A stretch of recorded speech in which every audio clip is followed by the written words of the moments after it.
Ìkáàbọ̀ sórí ètò tòní Èkìtì lẹ́tò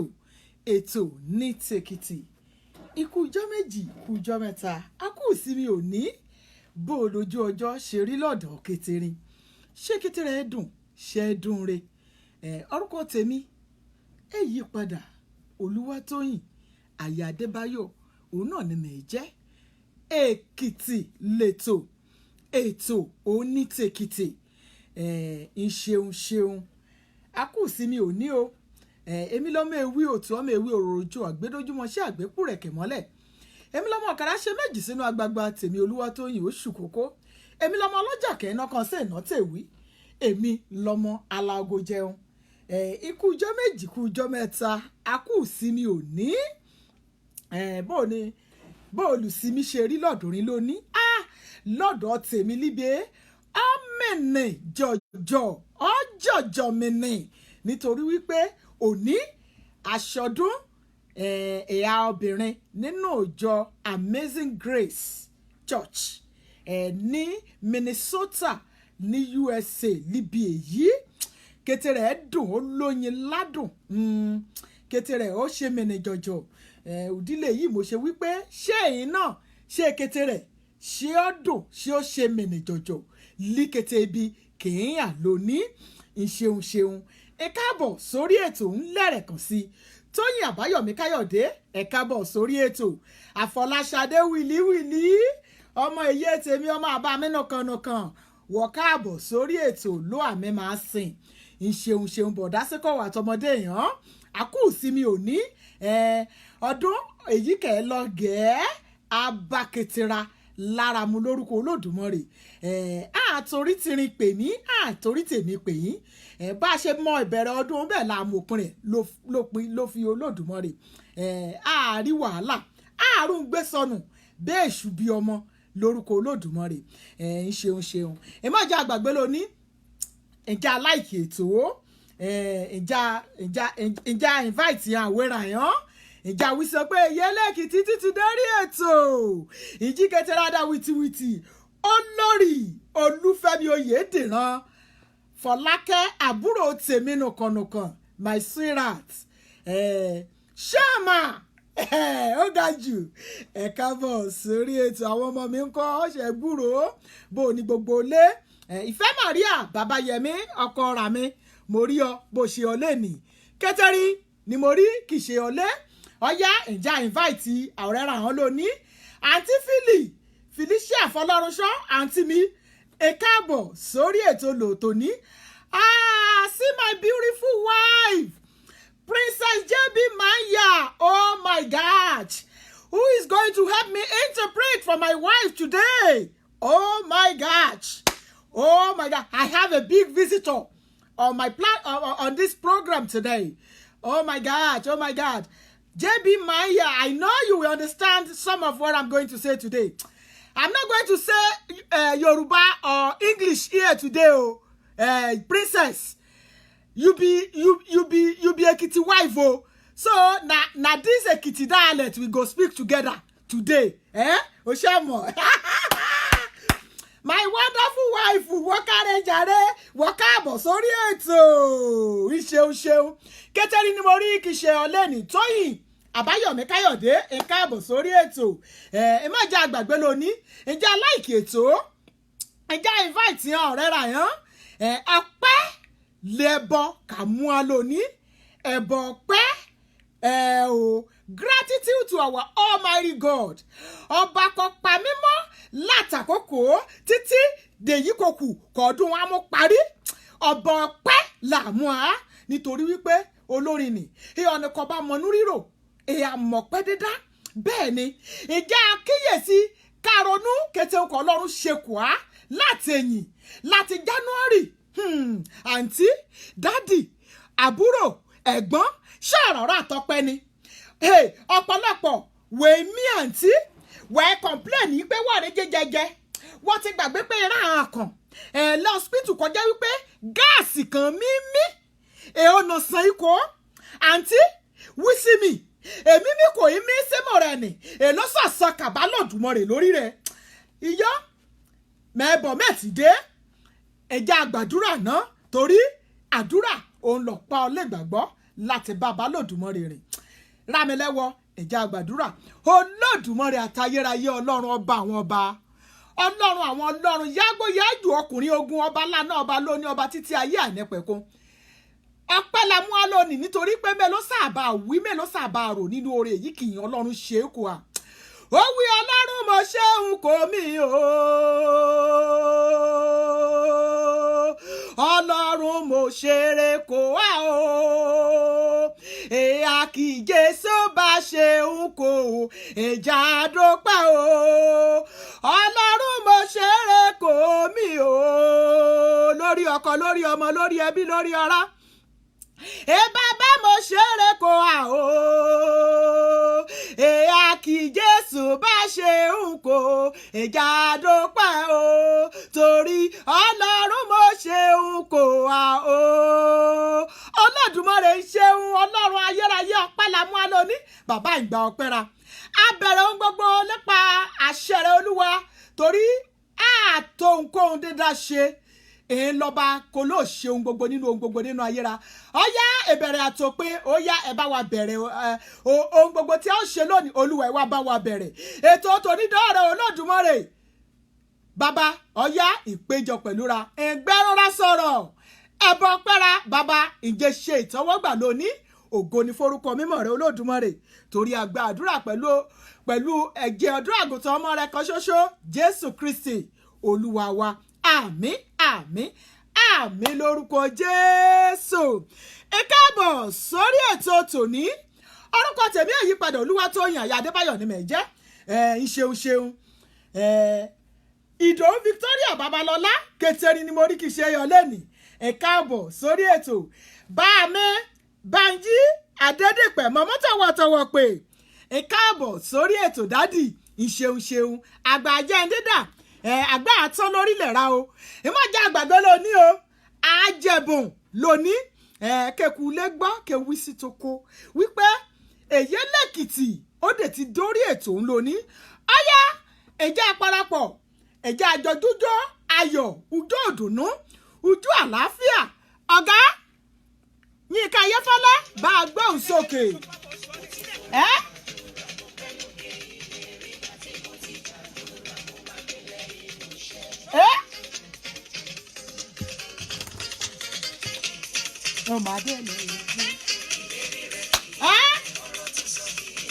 Olódùmarè ọ̀nà kò ní í ṣèlérí kẹ́ ẹ̀yẹ ìlérí rẹ̀ kẹ́ ẹ̀yẹ mi bá ṣùlérí kò mí ayẹ káàbà mi bá ṣe ayẹ kàṣẹ ìyáwí ọ̀rẹ́ aládùúgbò ojúlùmọ̀ ayẹ ẹ̀jẹ̀ àmọ́pẹ́ kàbá Olódùmarè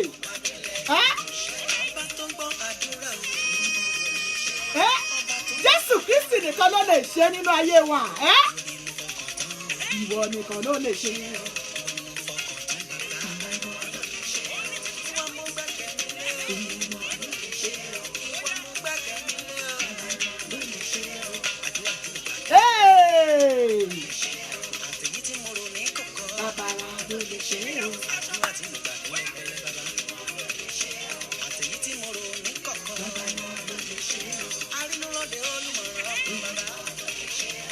Bọ̀dá Mọ̀nsọ́ Babalọ́lá ẹ káàbọ̀ sórí ètò sọ.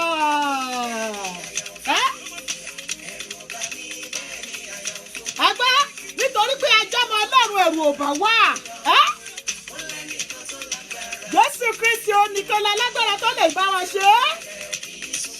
é.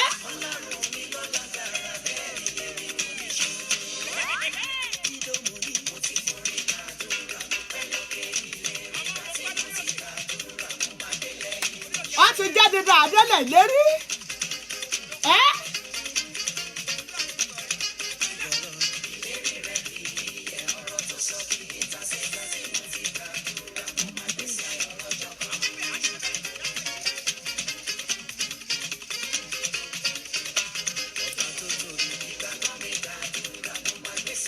Olúwa ṣé àbá àwọn ọba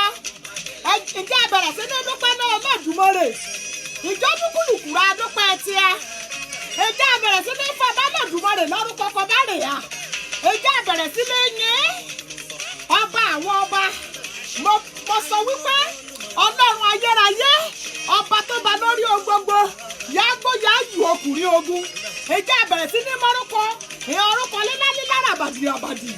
ká bẹ̀rẹ̀ sí ní mú bàbá náà dùnmọ́ rẹ̀ ga ọjà ǹjẹ́ a lọ síbẹ̀.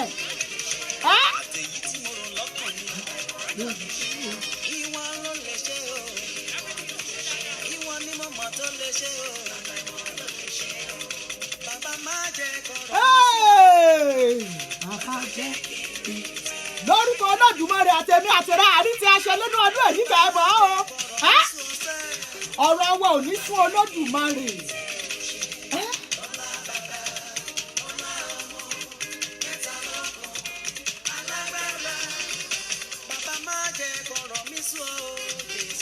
Bàbá jẹ́ kiri tèmi ṣe.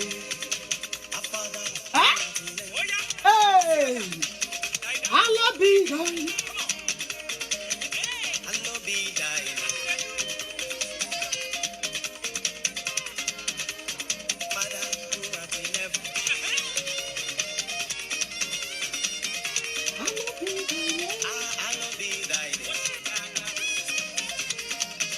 Olúwa ṣe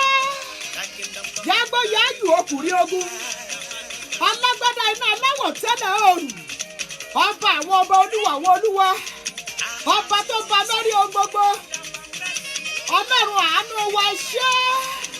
mélòó ni kárò àwọ̀ ẹ̀yìn wa rí ọwọ́ rẹ níbẹ̀ olúwa àwọ̀ wájú wa rí yín níbẹ̀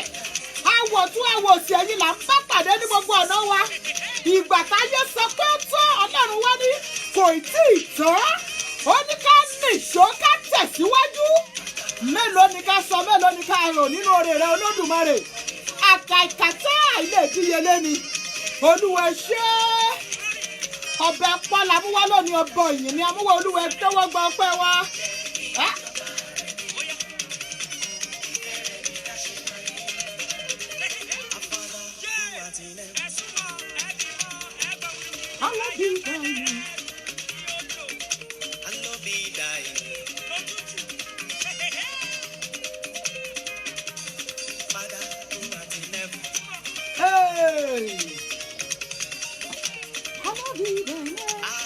Ó ṣeun ọ̀gá mi.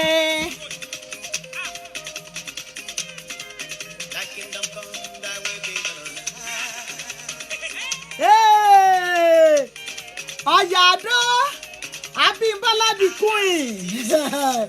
welcome on board. Ó ga jù.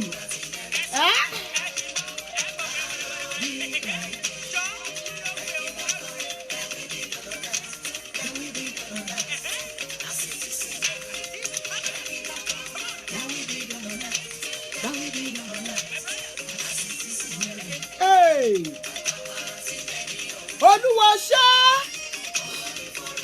asọ̀rọ̀ máa tàṣẹ asọ̀rọ̀ máa yẹ Olódùmarè ó ṣe o kábíyèsí ọlọ́run wa gbígbéga nìyẹn ọlọ́run mélòó ni ká wí mélòó ni ká sọ ọba tó ba lórí ohun gbogbo ẹ ṣé ọlọ́run àánú wa bọ̀dá tọ́pẹ́ tó sí owó labí ẹ káàbọ̀ sórí ètò bọ̀dá.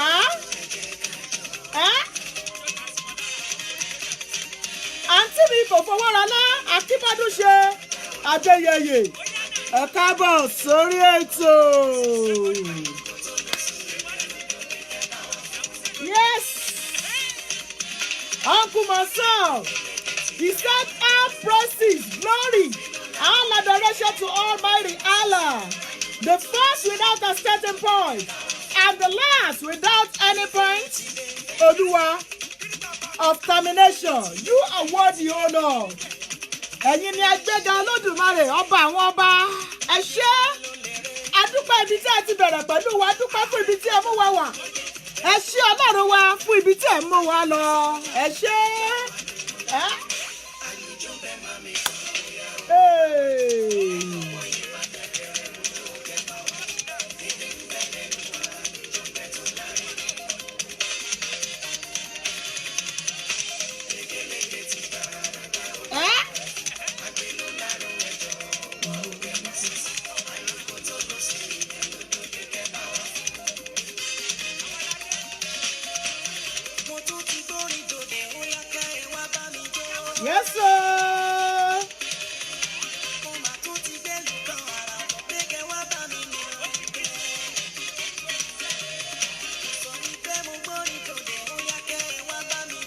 olúwa ẹ ṣé.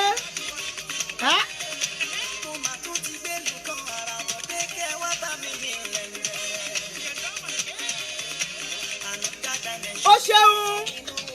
ọ̀gá Yẹ́fẹ́lẹ́. Ẹ káàbọ̀ sórí ètò Èkìtì lẹ́tọ̀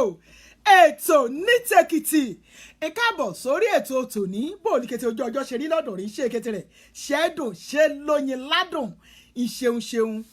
akú ìsinmi òní o ìsinmi aláyọ̀ lájẹ́ fún tèmi tí lórúkọ Olódùmarè. Gẹ́gẹ́ bí òṣèré alẹ́jọ́ mẹ́jọ ẹ mọ̀ wípé a máa mọ́sẹ̀ rájọ́ bó ní ìsinmi lónìí ṣé kété ra ṣe àtẹlọsí ṣọ́ọ̀ṣì kì í lọ sí mọ́ṣáláṣí ṣe ń tẹ lọ sí mọ́ṣáláṣí lónìí bóòlì kété rẹ̀ ṣé ètè ké pàbá lòdùmarè mo gbàdúrà pé ọba kà á ké pè lókòkò lórúkọ Olódùmarè á dá ọ lóhùn èsì ọ̀rọ̀ ra àmúkò alẹ́ gbangba lórúkọ Olódùmarè ìṣeun. Princess Adenike Pedro ẹ káàbọ̀ sórí ètò Adéfẹ́mi Thompson Aládé my big brother ẹ káàbọ̀ sórí ètò àbá ìṣeun àmì ò dádìrà ẹnu ọpẹ́ ra kan lórúkọ Olódùmarè gẹ́gẹ́ bá a ṣe mọ̀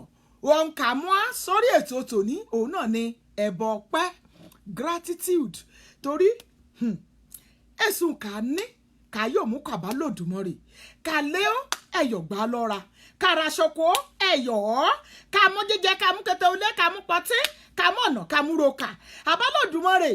ẹ̀yọ̀ gbá lọ́ra nǹkan Ọlọ́run kò béèrè lọ́ èmi àti òun náà ní pé ká fún lóúnjẹ kọfẹ́ èyí kì í ṣe ẹbọ ọpẹ́ gratitude ẹbọ ọpẹ́ òun lọ́lọ́run béèrè lọ́ èmi àti látàkókò títí di òpin ọdún èyí kàáyà ìyó ọ̀nìbàmọ́núrò àmọ̀pẹ́dá ìyó mẹ́bọ̀ mẹ́tìdé ẹ̀já ṣe ìpolówó ọjà mo máa kókó mo mú polówó ọjà Fáhọ́lọ́f Goshen Global LLC kétìrà kàfẹ́ ṣe ó yálà fẹ́ ṣe ó l'Amẹ́ríkà níbẹ̀ àbá fẹ́ sẹ̀ǹdẹ̀ ó láti bẹ́ẹ̀ súlẹ̀ èké sí olóòtú ètò Fáhọ́lọ́f Goshen lórí ẹ̀rọ ìbánisọ̀rọ̀ 6514947863 ẹ̀rọ kì í amúbá sọ̀rọ̀ nínú kí n bá fẹ́ sẹ̀ǹdẹ̀ ó most especially àkà ilíbẹ̀ kà nídìí náírà níbẹ̀ kà nídìí dọ́là líbẹ̀ kà fẹ́ san náírà sínú àkáǹtì rà lúlẹ̀ ẹ̀yọ ìkésíà 6514947863 ní wàrà ń ṣe ṣà ayára bá àṣà ni before we know what is going on èyíra o ti dénú àkáǹtì kà bá fẹ́ ká ṣe sí yálà lé dọ́là ni tàbí ní náírà bákan náà ní kí bá nídìí alága òdúró alága òjòkó abólóde fẹ́ lójú làbúrò rìn ìkésí mi nípa orí ọ̀fẹ́ Olódùmarè àmóderin àmúlóyin ládùn nítorí pé Jésù ní títóra ìdààmú wípé olórin ni ó ní ìgbàgbọ́ nínú Jésù ṣe bóun ni kì í dojú ti ní káṣá ti gbàgbọ́ nínú Jésù o ìgbàgbọ́ kì í dojú ti ní ìgbàgbọ́ nínú Jésù nìkan ni kì í dojú ti ní ìdílé yìí kà ṣe wípé kì bá nídìí engager ìnídìí MC eré àkànjọ́ lè gbàgbọ́ kan yóò máa gbọ́ àríyárin kan mú dùn that they will get to your functions kò jẹ́ pé ọ̀rọ̀ Ọlọ́run náà mú bọ́ o ìmọ̀ gbàgbé ìkésí Olúwatóyìn àyà Adébáyọ̀ lórí ẹ̀rọ ìbánisọ̀rọ̀ 6514947863 bákan náà ni kí bá nídìí ọ̀nìkọ̀fẹ́ bá ìránṣọ ìmọ̀ gbàgbé ìjàre ìjà kan sí Afọláṣadé Williams ìmọ̀ bínú mẹ́mọ̀ bí mo mú àdírẹ́sì sísítà mi Fọláṣadé Williams sí lónìí yàyàyàyà ìmọ̀ bínú sí mi anybody kó bá fẹ́ ránṣọ lọ́dọ̀ Fọláṣadé Williams ìmọ̀já àgbàgbé orí ẹ̀rọ ìbánisọ̀rọ̀ kí á ti pe Fọláṣadé Williams náà ní 229-462-5894 àdírẹ́sì rẹ̀ ní 320 South Jackson Street Ashley Riverside Albany Georgia Atlanta Georgia Atlanta lọ́mọ ti gbé pé ó ibẹ̀ ní Kristi gùwà sí lẹ́kàǹkàǹkà lọ́ọ̀kà iyó iná ìjàǹfààní Fọláṣadé Williams nípa kẹba ìran olúrúurú aṣọ àsìkò èyí kò yẹ pé èèyàn kìráyé abẹ́rẹ́ lọ́rin pé wàá àmọ́ yìí kọ́ yá fọ́ọ̀dì sí mi jù ni wípé a lot of time bá dé anywhere bá dé àwọn máa béèrè lọ́ọ̀ mi ní pé àǹtí ṣé fashion designer ni yín ni. Ọlá Fọláṣadé la mímí ìbá mi patronize Fọláṣadé torí oríṣiríṣi àrà alárànbarà aṣọ lè Fọláṣadé la dá sí i lọ́rùn. O èjìláyé abẹ́rẹ́ lọ́ọ̀yìn náà wípé mọ́mì ṣé fashion designer ni yín ni lọ́gbà kan bá rí ẹ̀hàn àrànbarà aṣọ ojúlówó tìgbàlódé kan bá rí lọ́ra rin ẹ̀yọ́ ìṣeun ẹ̀rọ ìbánisọ̀rọ̀ Fọláṣadé náà mo ti wí sí àná 229-462-5894 ìṣeun ìràmọ̀ pé màá rárá ilé mi lọ́ọ̀dùgbà kàbá yára ara jẹ́ ẹ̀yọ́ dá àwọn ọ̀nà kéékèèké káyọ̀gbà kàmúran rárá lọ́ọ̀nì ọ̀nì ìṣeun ìmọ̀ gbàgbé o eré ìdíje ẹ̀ ló ní o ìdíje ó wà lẹ́ni ẹ̀sùn káyọ̀ ṣe lónìí káàmọ́ jẹ káàdì lórí ètò ẹ̀sán gbọ́ káyọ̀ dákẹ́ káàdì ayọ̀ lórí ètò lónìí rábẹ́lẹ́wọ́ ọyá ìjà ké sí rárá wípé ìyẹlẹ Èkìtì ti dé ọyá àpárá dé ayọ̀ dé inú dídùn dé ẹyọ kẹtẹrẹ àwọn kọjá wípé báyà dádì ti kanra mọ́ ọ lọ́sẹ̀ báyà ọmọ ní ti mú ọ bínú ọyá ìjí kẹtẹrẹ àǹjẹ́ àparapọ̀ sórí ètò Èkìtì lẹ́tọ̀ káyọ̀rẹ̀ rí kéékèèké àríntàkìtì ká jẹ̀bùn ká kọrin ká gbárara lè yànjú ká yọ̀ra kẹkún kéènúra dùn nkè ètòrá wà fún ni bẹ́ẹ̀ ni nítorí pé ọmọ Ọlọ́run láyà ọmọ ayọ̀ láyà wọ́n bí kàbọ̀kọ̀ ọmọ ayọ̀ bá ti yà ayọ̀ lè máa ń ṣẹlẹ̀ lébẹ̀ òdílé yìí kì í kẹtẹrẹ kà fi gbèrú ìsì ẹ̀sọ́ ní yóò ètò Èkìtì lẹ́tọ̀ kẹmọ́lé lárí nítorí wípé Olódùmarè ti Ọlọ́run ní gbé ètò ń kalẹ̀ ó sì ti ṣètò wípé kẹtẹrẹ kàbá ti jọ iyọ̀ káàní lọ́tẹ́lẹ̀ àní nítorí pé lórí àpáta Kristi la gbé ètò yìí lé lórí ẹ̀ẹ́dọ̀gbà kàbá pọ̀ wìdìwìdì kó ṣe ogún la ṣe kó ṣọgbọ̀n la ṣe ajá pé eyera kan Ọlọ́run kò fẹ́ bùkún nìní rámilẹ́wọ́ ìmọ̀jẹ̀ ṣe àna kan ó yá ìjà kẹsàwérà hàn ìjà táàgì rẹ̀ sáwérà pé ìbùkún Olódùmarè dá wìtìwìtì lórí ètò Èkìtì lẹ́tọ̀ ìjà àjọ parapọ̀ káyà gba ire àti ìbùkún ti alẹ́bẹ̀ ìṣeun ẹ káàbọ̀ sórí ètò lẹ́rẹ̀kún sí ìmọ̀jẹ̀ àgbàgbé o ìjà patronize àǹtí Ayọ̀ ọ̀rọ̀ èèyàn matron ra hàn nìní ẹjọ́ mẹ́jọ lẹ́sìn máa ń fún wa lẹ́káàdì lórí ètò dádì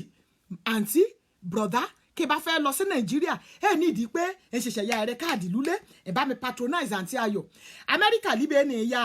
UK ní ìyá àǹtí Ayọ̀ àti transfer káàdì sórí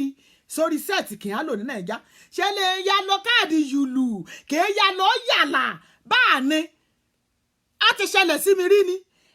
Nàìjíríà ni mẹ́ẹ̀ní Nàìjíríà ṣe ni mẹ́ẹ̀lò káàdì even lórí fóònù Nàìjíríà mi níwájú Ọlọ́run àtẹnìyàn mo tẹ̀lé credit card sórí rẹ̀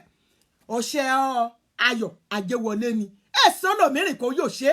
àfẹ́ Ayọ̀ Àjẹwọlé òléyọ̀bọ transfer card láti Amẹ́ríkà láti Europe níbikíbi kò báyà kó orú rẹ̀ gbà kò sí ìwọ̀n gbọ́ngàn kò ti lórí bàálù kò ti lókè kò ti folófúrufú kò sì délé káàdì ti délé ṣáájú rẹ̀ bẹ́ẹ̀ ni àyàrá bí àṣà ni káàdì àǹtí Ayọ̀ Àjẹwọlé ìbá mi patronize rẹ̀ ẹ̀rọ ìbánisọ̀rọ̀ kìí á ti pe àǹtí òun náà ní 651-210-0712 ara wa ni ẹ má bá nà ara wa ni ẹ ṣáàjẹ́ ó ṣe ara wa ni àǹtí Ayọ̀ ìṣeun òun náà ní ọlẹ́ káàdì ra lẹ́jọ́ mẹ́jọ èyí ni bá a nì ẹ má jẹ́ àgbàgbé o òní gẹ́gẹ́ bí mo ṣe sọ ṣáájú àjẹ̀bù lónìí ẹ̀bọ̀ pẹ́ ló ń kà mú á lónìí rámilẹ́wọ́ ìjà àrò síwájú kàrò sẹ́yìn kọ́ orúkúlùkùrá ká bá jí ká sun orúkọ ọmọkùnrin kan ọmọbìnrin ń sùn a rí wípé àìkàìkà tó lórí Olódùmarè lórí ayé ra mélòó sáà wí mélòó sáà sọ mélòó sáà yòó a lot of things lọ́lọ́run ṣe fún akọ̀yẹ́ pé èyà gan á lè vátọ̀mù rẹ̀ we cannot comprehend it we cannot say it bó ṣe ń ṣe eye àti karara rami lọ́gbà kàbádẹ̀rọ ni kì í ṣe yìí kù àké nǹkan yẹ ká ṣe òun náà ni ká fọpẹ́ fẹ̀yìn ká mú kó àbálòdùmarè òdílé yìí mo ní bí méjì kì máa bá a sọ lónìí gẹ́gẹ́ bí ẹ̀gbọ́n sábúrò gẹ́gẹ́ bí àbúrò sẹ́gbọ́n gẹ́gẹ́ bí ọ̀rẹ́ sọ̀rẹ́ gẹ́gẹ́ bí ọmọ ṣeyé gẹ́gẹ́ bí ọmọ gẹ́gẹ́ bí èyí sọmọ ẹ̀rà gbọ́ bẹ́ẹ̀ ni ìrà àwọn kan pè mí ǹjẹ́ mi bẹ̀rẹ̀ lébẹ̀ ni èmi àti ọkọ̀ pẹ́kàn tí ọ̀nì kò ké sí mi kò tí kí mi mú sítórì yíyá ṣùgbọ́n mo kẹ́ yọ pé wọ́n ṣe mọ̀ pé ọgbà nǹkan ẹ̀yà àyè ẹ̀yà ẹ̀yà sọ̀rọ̀ ọgbà mìíràn ọ̀rọ̀ ẹ̀yà ẹ̀yà ṣàyè ọ̀nì kò ní sítórì yìí ọ fẹ́ kí mi mú wá káyọ̀ mú kọ́gbọ́n ni o àna ọ̀pọ̀lọpọ̀ nǹka wí lóní lè jẹ́ wípé ṣùgbọ́n nínú kẹtẹrẹ náà ọpẹ́ lárí mú wá nínú rẹ̀ ṣé ìràgbọ́ bẹ́ẹ̀ nínú kẹtẹ sítórì máa mú wá lóní o ọpẹ́ látúrí fàyọ nínú rẹ̀ ohun mo fẹ́ bá a sọ̀rọ̀ lé lórí lóní òun náà ni wípé èyà gẹ́gẹ́ bí ọmọ Ọlọ́run most especially ọkọ sí ọyà ọyà sí ọkọ ọ̀pọ̀lọpọ̀ nínú ra lè jẹ́ wípé a máa ń take advantage yọ rárá bẹ́ẹ̀ ni ọ̀pọ̀lọpọ̀ ọkọ máa ń take advantage ìyàwó ọ̀pọ̀lọpọ̀ ìyàwó máa ń take advantage ọkọ nítorí pé àti gbé rárá àti rí rárá àti mọ̀ bá ṣe wúwo sí àti mọ̀ bá ṣe fúyẹ́tì sí kéèsì yẹ kí rí bẹ́ẹ̀ bíbélì sọ wípé ó ní olùrànlọ́wọ́ ni ọkọ ni aya jẹ́ sí ọkọ olùrànlọ́wọ́ látọ̀yà àtọkọ olùrànlọ́wọ́ ló yẹ ká jẹ́ fún rárá ṣe eré tàn àǹtí mi ó ṣe ni láàánú àǹtí mi kò ké sí mi àgbàlagbà lè jẹ́ sí mi ṣùgbọ́n Ọlọ́run alágbára mọ̀ ni o ògbà mẹ́rin òun ni mo ṣe máa ń hó ọ̀pọ̀lọpọ̀ rá lọ́gbà mẹ́rin ògbà mẹ́rin Ọlọ́run á ṣe òmírìn Ọlọ́run mọ̀ọ́mọ̀ fẹ́ mú wa kúrò nínú wàhálà ṣùgbọ́n ọ̀pọ̀lọpọ̀ nínú alẹ́ jẹ́ wípé èyí kan jẹ́ ká mú kó nínú wàhálà ni a bẹ̀rẹ̀ sí ní gbàdúrà wọn kẹrin àkọjá wípé èèṣì kété ń kà á là ìkọjá nínú ìlú àdúrà òmíràn yà kọjá wípé action bá a ṣe àrí art súnì òun ni Ọlọ́run fẹ́ o kà mú kó ayọ̀ nínú ogun kàáyà ni ṣùgbọ́n ọ̀pọ̀lọpọ̀ ọgbà lè jẹ́ wípé ìyá gẹ́gẹ́ bá ènìyàn a máa ń la àwọn ọkọ̀ kọjá ká rò wípé tìtorí pé a ti lọ sí ṣọ́ọ̀ṣì tìtorí pé a ti lọ sí mọ́ọ̀sì àìrò wípé the only thing ká yóò ṣe ni pé ká lọ sórí awọ the only thing ká yóò ṣe ni wípé ká lọ sórí ìkúnlẹ̀ ká yọ ṣì kéteun lè jẹ́ wípé gbogbo ìgbà kó bá ti jẹ́ náà làmọ́ akẹ́ wípé òkè àdúrà fáyà backfire ẹ̀rí bẹ́ẹ̀ òun ni mo ṣe mú story àǹtí ya lónìí àǹtí gẹ́gẹ́ bí according to information ó ti ṣe ògbéyàwó ó ti tó bí going to 30 years now nípa orí ọ̀fẹ́ Olódùmarè Ọlọ́run ṣe ti ọkùn wọn ọgbà kó ṣùgbẹ́ ìyàwó òun pẹ̀lú ọkọ rẹ̀ rámẹ́lẹ́wọ̀ mẹ́wàá ìṣẹ̀lẹ̀ nínú ayé ṣírí oríṣiríṣi lè ṣẹlẹ̀ nínú ayé yìí kẹ́ẹ̀yà ṣé mọ̀ pé èèyàn ọkùnrin kẹ́ẹ̀yà nínú ayé kẹ́ẹ̀yà àti ná gbára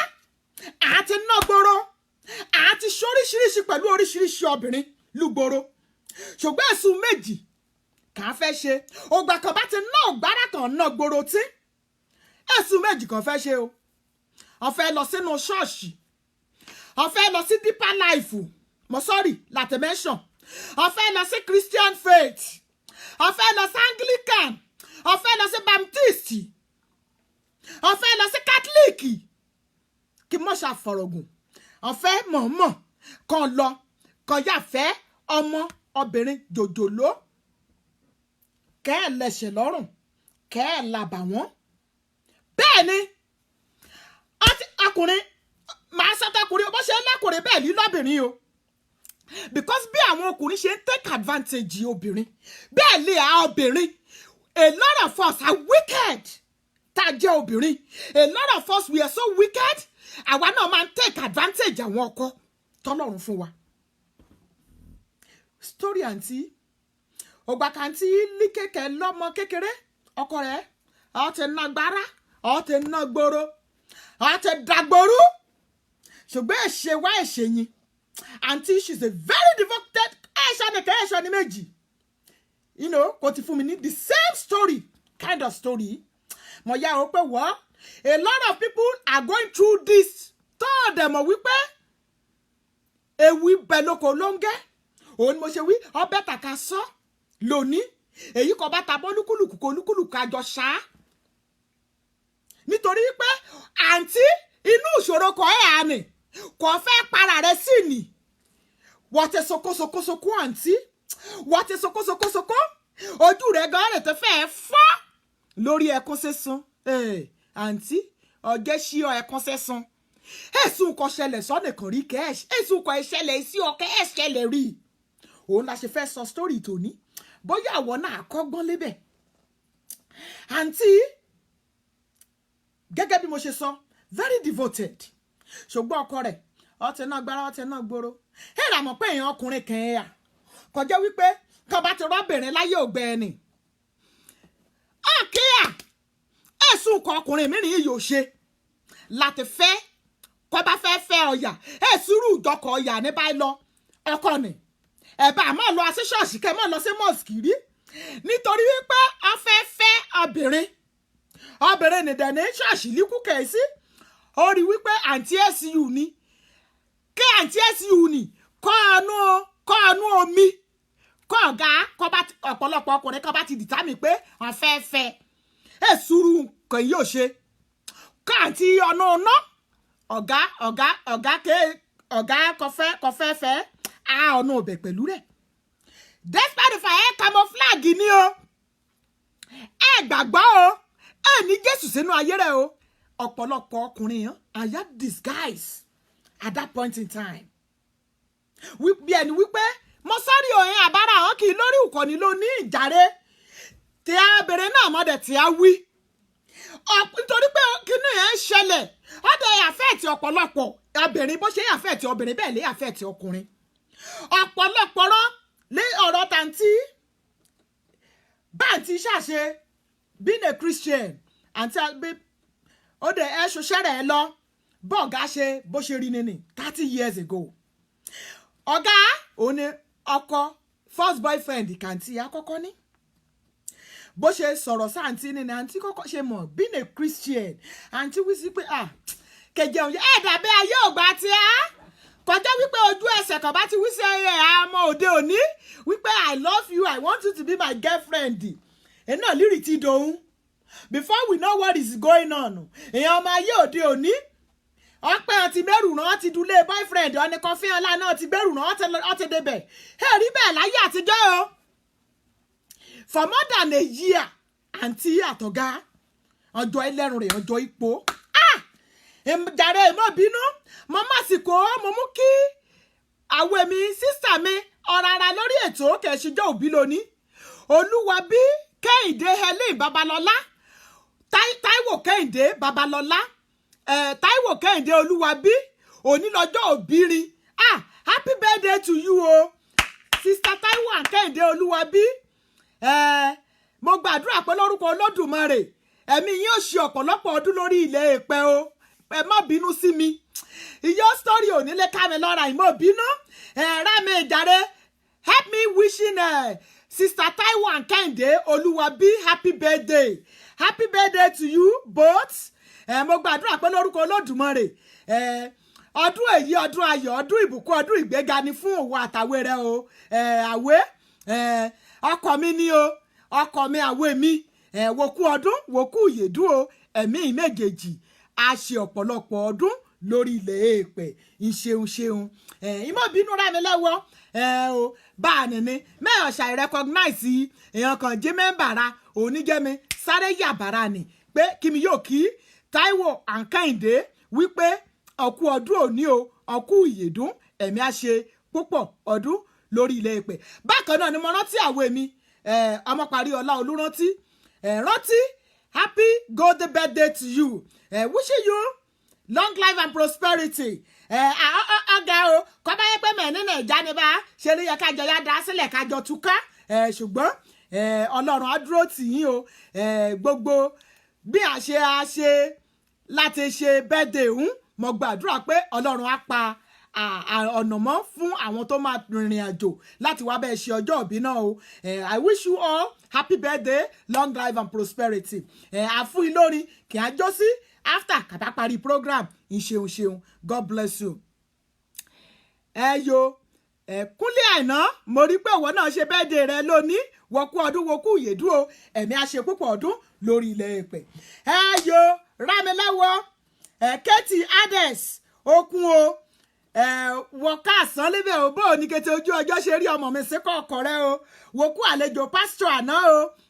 ọlọ́run á pín alérè lórúkọ olódùmarè ṣó gbúrò mọ́mì ìṣeun kétérin ni mo rí kì í ṣe yọlé Esther M Fáṣọlá Falọdún Ògúnṣọlá káàbọ̀ sórí ètò àwọn èmi Ìyábọ̀ Fálẹ́gàn mo rí o Dádì Gabriel Aládé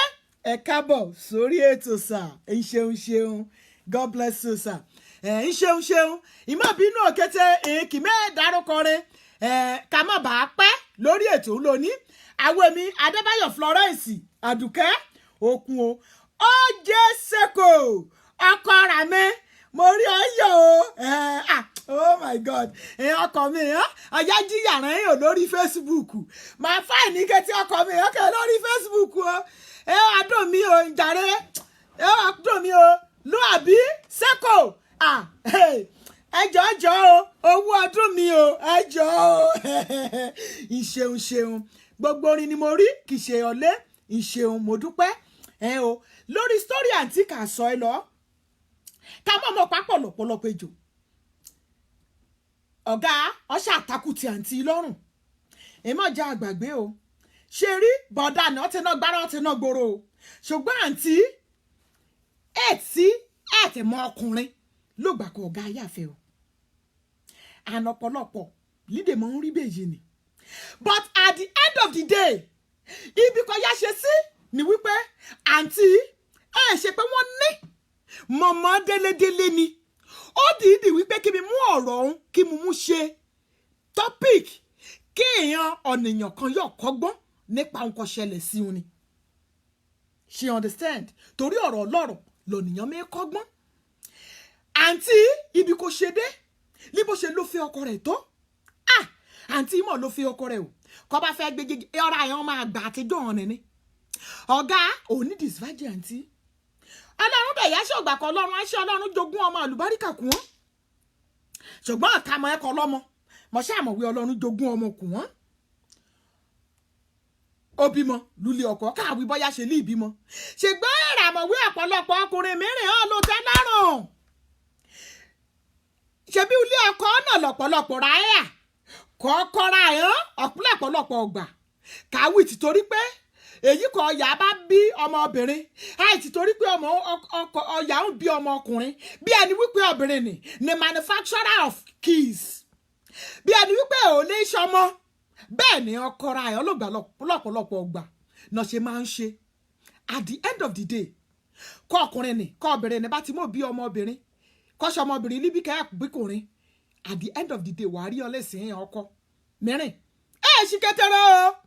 ọtí gbòde kan ẹ̀zálì nǹkan ṣẹlẹ̀ sáǹtì mi nínú àǹtí to the extent kọ́ bá fẹ́ gbóúnjẹ kọ́kọ́ rẹ̀ lórí ìkúnlẹ̀ bèjì létí agbégéjẹ kú ọ̀gá lórí ìkúnlẹ̀ létí abomi ìṣàn ọ̀pọ̀lọpọ̀ yẹn ọkùnrin a máa ń mọ uyì nkò lòdùmọ̀rẹ́ gbẹ̀kùn ọ̀ǹtì kan bá lù sí rẹ̀ the same thing lè ṣẹlẹ̀ sí obìnrin ọkọ ẹ̀yà obìnrin mìíràn ṣe náà kè á lójú kà á kè á lẹ́rùn kà á tó á lójú kà á tó á lémú ṣùgbọ́n ọ̀pọ̀lọpọ̀ nínú rẹ̀ lè tẹ́ lọ́rùn bẹ́ẹ̀ ni bó ṣe lọ́bìnrin bẹ́ẹ̀ lé lọ́kùnrin story àǹtí ìmọ̀sán ẹ lọ kí mọ̀ ṣe àfàrògùn ọgbà kò tó stage kan ọ̀gá bẹ̀rẹ̀ sí ní gbógun èsúrú ogun kéègbé 1 mẹ́mọ̀ báyẹ̀ ṣẹlẹ̀ lúlé etí náà ibi kan ọ̀gá ti bẹ̀rẹ̀ ni wípé ẹgbà káàntì kẹ́ ní ẹyọ rẹ̀ kan ṣé ẹ ṣẹlẹ̀ lọ́dọ̀ rẹ̀ náà àǹtí ni èrò kìlúkù àǹtí ni pé àǹtí ni ìsítórì ulè yélékìtì sọ lónìí ọ̀gá fèsì àǹtí fèsì rẹ̀ ẹ̀jẹ̀ lẹ́yọ̀ rẹ̀ kan láyé ọ̀gbà kí Facebook dé àǹtí our opportunity nítorí wípé èèyàn náà ọlọ́run bùkún wọn ọlọ́run ibi kan ọlọ́run kò sọ jọ̀ràn sí ibi kan lálùbáríkà ni ọ̀lẹ́ ọlọ́ ọ̀yàn náà rẹ̀ ó ṣeun kẹgbẹ́rẹ́ ń ṣe gbogbo ọgbà kí tẹkinọ́lọ́jì dé àǹtí náà jẹ́ ọ̀kan nínú ẹ̀rọ àwọn kọ̀ọ̀kan rẹ̀ kọ́ ọlọ́run bùkún wọn méjèèjì kò náà ní tẹkinọ́lọ́jì ṣùgbọ́n ètò bẹ́ẹ̀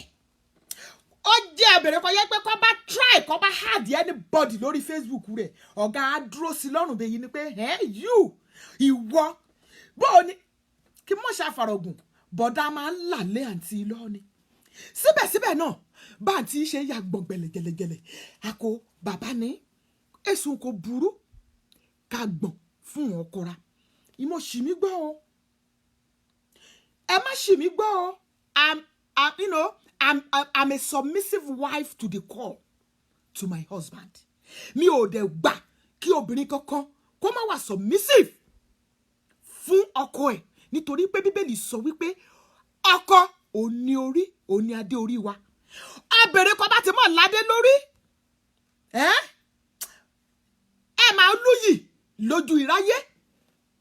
Ǹjẹ́ mi bá story àǹtí ya lọ? Ká mọ̀ ọmọ pápọ̀ pẹ̀lọpẹ̀ jù. At the end of the day àǹtí ni àti ọ̀gá ni ọjọ́ ìlúlú kan yẹn rà mọ̀ wí ọlọ́rọ̀ àbètí dídí títí ke nítorí pé ọ̀gá lè tẹ́ lọ́rùn ọ̀pọ̀lọpọ̀ náà bẹ́ẹ̀ lè ṣẹlẹ̀ nínú ìlera o despite the fact pé gbogbo nǹkan ọ̀gá bá ti wí sàǹtí lè máa ń ṣe during the time kàǹtí àtọ̀gá kan jọ ṣe àǹtí tó bẹ́ẹ̀ hàn bí iye rẹ̀ lè bá rẹ̀ bá kèwọ̀n fẹ́ dá nǹkan ṣe lẹ́yìn ọ̀gá òun gan àkàyọ̀ tẹ́ra yìí rẹ̀ nítorí pé kọ́ ọ̀gá bá pariwo mọ́ ṣe láǹtí gìnìgìnì abọ́ ká ọ̀ ṣe ẹ̀rà èèyàn ọkọ ra èèyàn dájì ra èèyàn tẹmọ rú wọn ọkọ bí èèyàn ni èèyàn ọkùnrin kan ẹ̀yà kọjá wípé that is the kind of life they are living kò yẹ pé wọ́n like láti máa override àwọn ìyàwó wọn they like to be láti kún wọn yàrá kan kún wọn láyà jẹ́ kọ́ yàrá mọ̀ yòó mí fìn ọkùnrin mìíràn fẹ́ yóò wípé wọn amẹ́gbású di ọjà wọn àpolígì kọ́ bá ṣe okùn fẹ́ ké ṣe kí mọ̀ ṣàfàrọ̀gùn bọ́dá bẹ̀rẹ̀ sí ní máa treat àǹtí ó tó stage kan àǹtí ó lóun fẹ́ kọ́ṣẹ́ níbi tó ń wà iyọ̀ bìlíìfù rẹ̀ wípé ọ̀rọ̀ ẹ̀rọ àkọjá àlè sí ọ̀gá lítúmú àǹtí lọ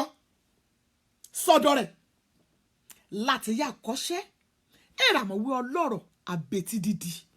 àǹtí kúkú mọ̀ ọ̀nà èyí ìtúrùpù ni ẹ̀gbọ́n ẹ̀dàdà òun mo ṣe máa ń wí sí ẹ̀yà obìnrin ẹ wò ẹ jẹ́ ká yára wa ní brain a máa bára wa sọ̀rọ̀ lónìí the same thing àwọn bàbá wa àjọ máa ní ọ̀rọ̀ pẹ̀lú oore ọ̀fẹ́ ọlọ́run á fún wa ní ọ̀rọ̀ sọ tá a lè múlò lénìí kí mọ́ farọ̀gùn ọ̀gá ọ̀ṣàyà rẹ́gísítà ọ̀yà rẹ̀ ẹni lọ́dọ̀ àlè rẹ̀ àǹtí gbọ́ ẹ̀ mọ̀ nọ́tàn tí ìjọ kankan nìkan kan déédéé pé kí ló ń ṣe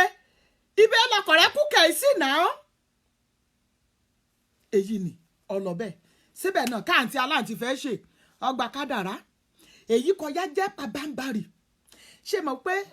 àǹtí ní ìmọ̀ ìlúkẹ̀ẹ́ àlẹ́yà bá ọ̀gá ṣe lọ nínú bó ṣe kó lulúkẹ̀ẹ́ àlẹ́ nì kọ́ lọ títí kọ̀ọ̀gá fi yà mọ́ fẹ́ yà mẹ́rin nítorí pé mẹ́ẹ̀wọ́bìnrin mẹ́ẹ̀wọ́kùnrin mẹ́ẹ̀wá lágbájá mẹ́ẹ̀wá bó ṣe lọ nìkan yà fẹ́ yà mẹ́rin odidi ògbà kọ̀ọ̀kọ́ rẹ̀ tẹ̀ lọ kọ́ yà fẹ́ ọ̀yà mẹ́rin àǹtí ìmọ̀ o kẹ́ ọ̀yà kan mọ́ fẹ́ kàn mú ṣùgbẹ́ yà ó kọ̀ọ̀kọ́ ọkọ̀ ulé kò dé rí àǹtí ilé kìrìsìtẹ́nì kọ́ mú fẹ́ kọ́ náà kọ́kọ́ náà kò disguise gẹ́gẹ́ bí ọlẹ́ ìgbàgbọ́ ó disguise títí kọ́ mo lọ kọ́ yà mo fẹ́ ọ̀yà ni kàn ṣùgbéyàwó kàn ṣò dáná kọ́ yà ní mọ́yún ṣe ná kò bímọ kéne ọmọ ẹlẹ́rẹ̀ kejì bọ́yá líle ná kí amúra àti bí lògbà kan tí ṣẹ̀ṣẹ̀ mọ̀ kẹ̀rẹ́ ayẹ̀rẹ̀ yá wí sí pé the worst kọ̀ọ̀gá akọ̀rẹ̀ yá ṣe ni pé ó gbà pé ó ti lọ́ọ̀yà mẹ́rin ni ṣé èkúkú wí sàǹtìnì nínú ilé ṣùgbọ́n little thing kàǹtìnì bá ti ṣe despite the fact pé èèyàn méjèèjì lè jẹ́ ṣuṣẹ́ o little thing kàǹtìnì bá ti ṣe ọ̀gá ti flew up mọ́ àǹtí yọ sọ̀rọ̀ ó kó àǹtí láyàjọ to the extent kò jẹ́ wípé jẹnẹjẹnẹ ó bo àǹtí but along the way ṣe mọ̀ wípé ìyá obìnrin ìyẹn ọkùnrin kò bá ti ná lọ́rùn nkú kòlúkúlùkù rà bá ti mọ̀ ìjà àdìrọ̀ mọ́ àtọ́bìnrin àtọkùnrin owó ọ̀gá kò í nínú ilé kò í ṣe gbogbo ẹ̀tọ́ rẹ̀ kàǹtìnì kò yan lè kò yan lójú kòkòrò kò yan dọ́kọ kò yan pápá ńlá gí ọ̀nìyàn kò wí wípé ètò kò í ṣe kò ṣùbìlì mẹ́rin sọ̀tọ̀ rẹ̀ dádì ìmọ̀lẹ́rọ̀sà ìkìrìsí yíyọ̀ ìhà òbí kò yà á jẹ lára rẹ̀ nítorí wípé àṣepamọ́lé ẹ̀ ṣàṣègbè ẹ̀sùn kọ̀ọ̀nìyàn ṣe kí àgbèrè rẹ̀ àtẹ̀yọ àṣẹ kí àyàn tẹ̀rìnrìn ṣùgbọ́n mo dá ọ lójú àǹtí bọ̀dá ẹjọ́ kan ẹ̀yà ẹjọ́ kan ẹ̀ bọ̀ kọjá wípé ọ̀pálábà rẹ̀ á ségi wà á ké sọ́lọ́run ọlọ́run á wí sí ọwọ́ ọ̀mọ́ lẹ́jọ́ èyí ti ká kí n mọ̀ faragùn àǹtí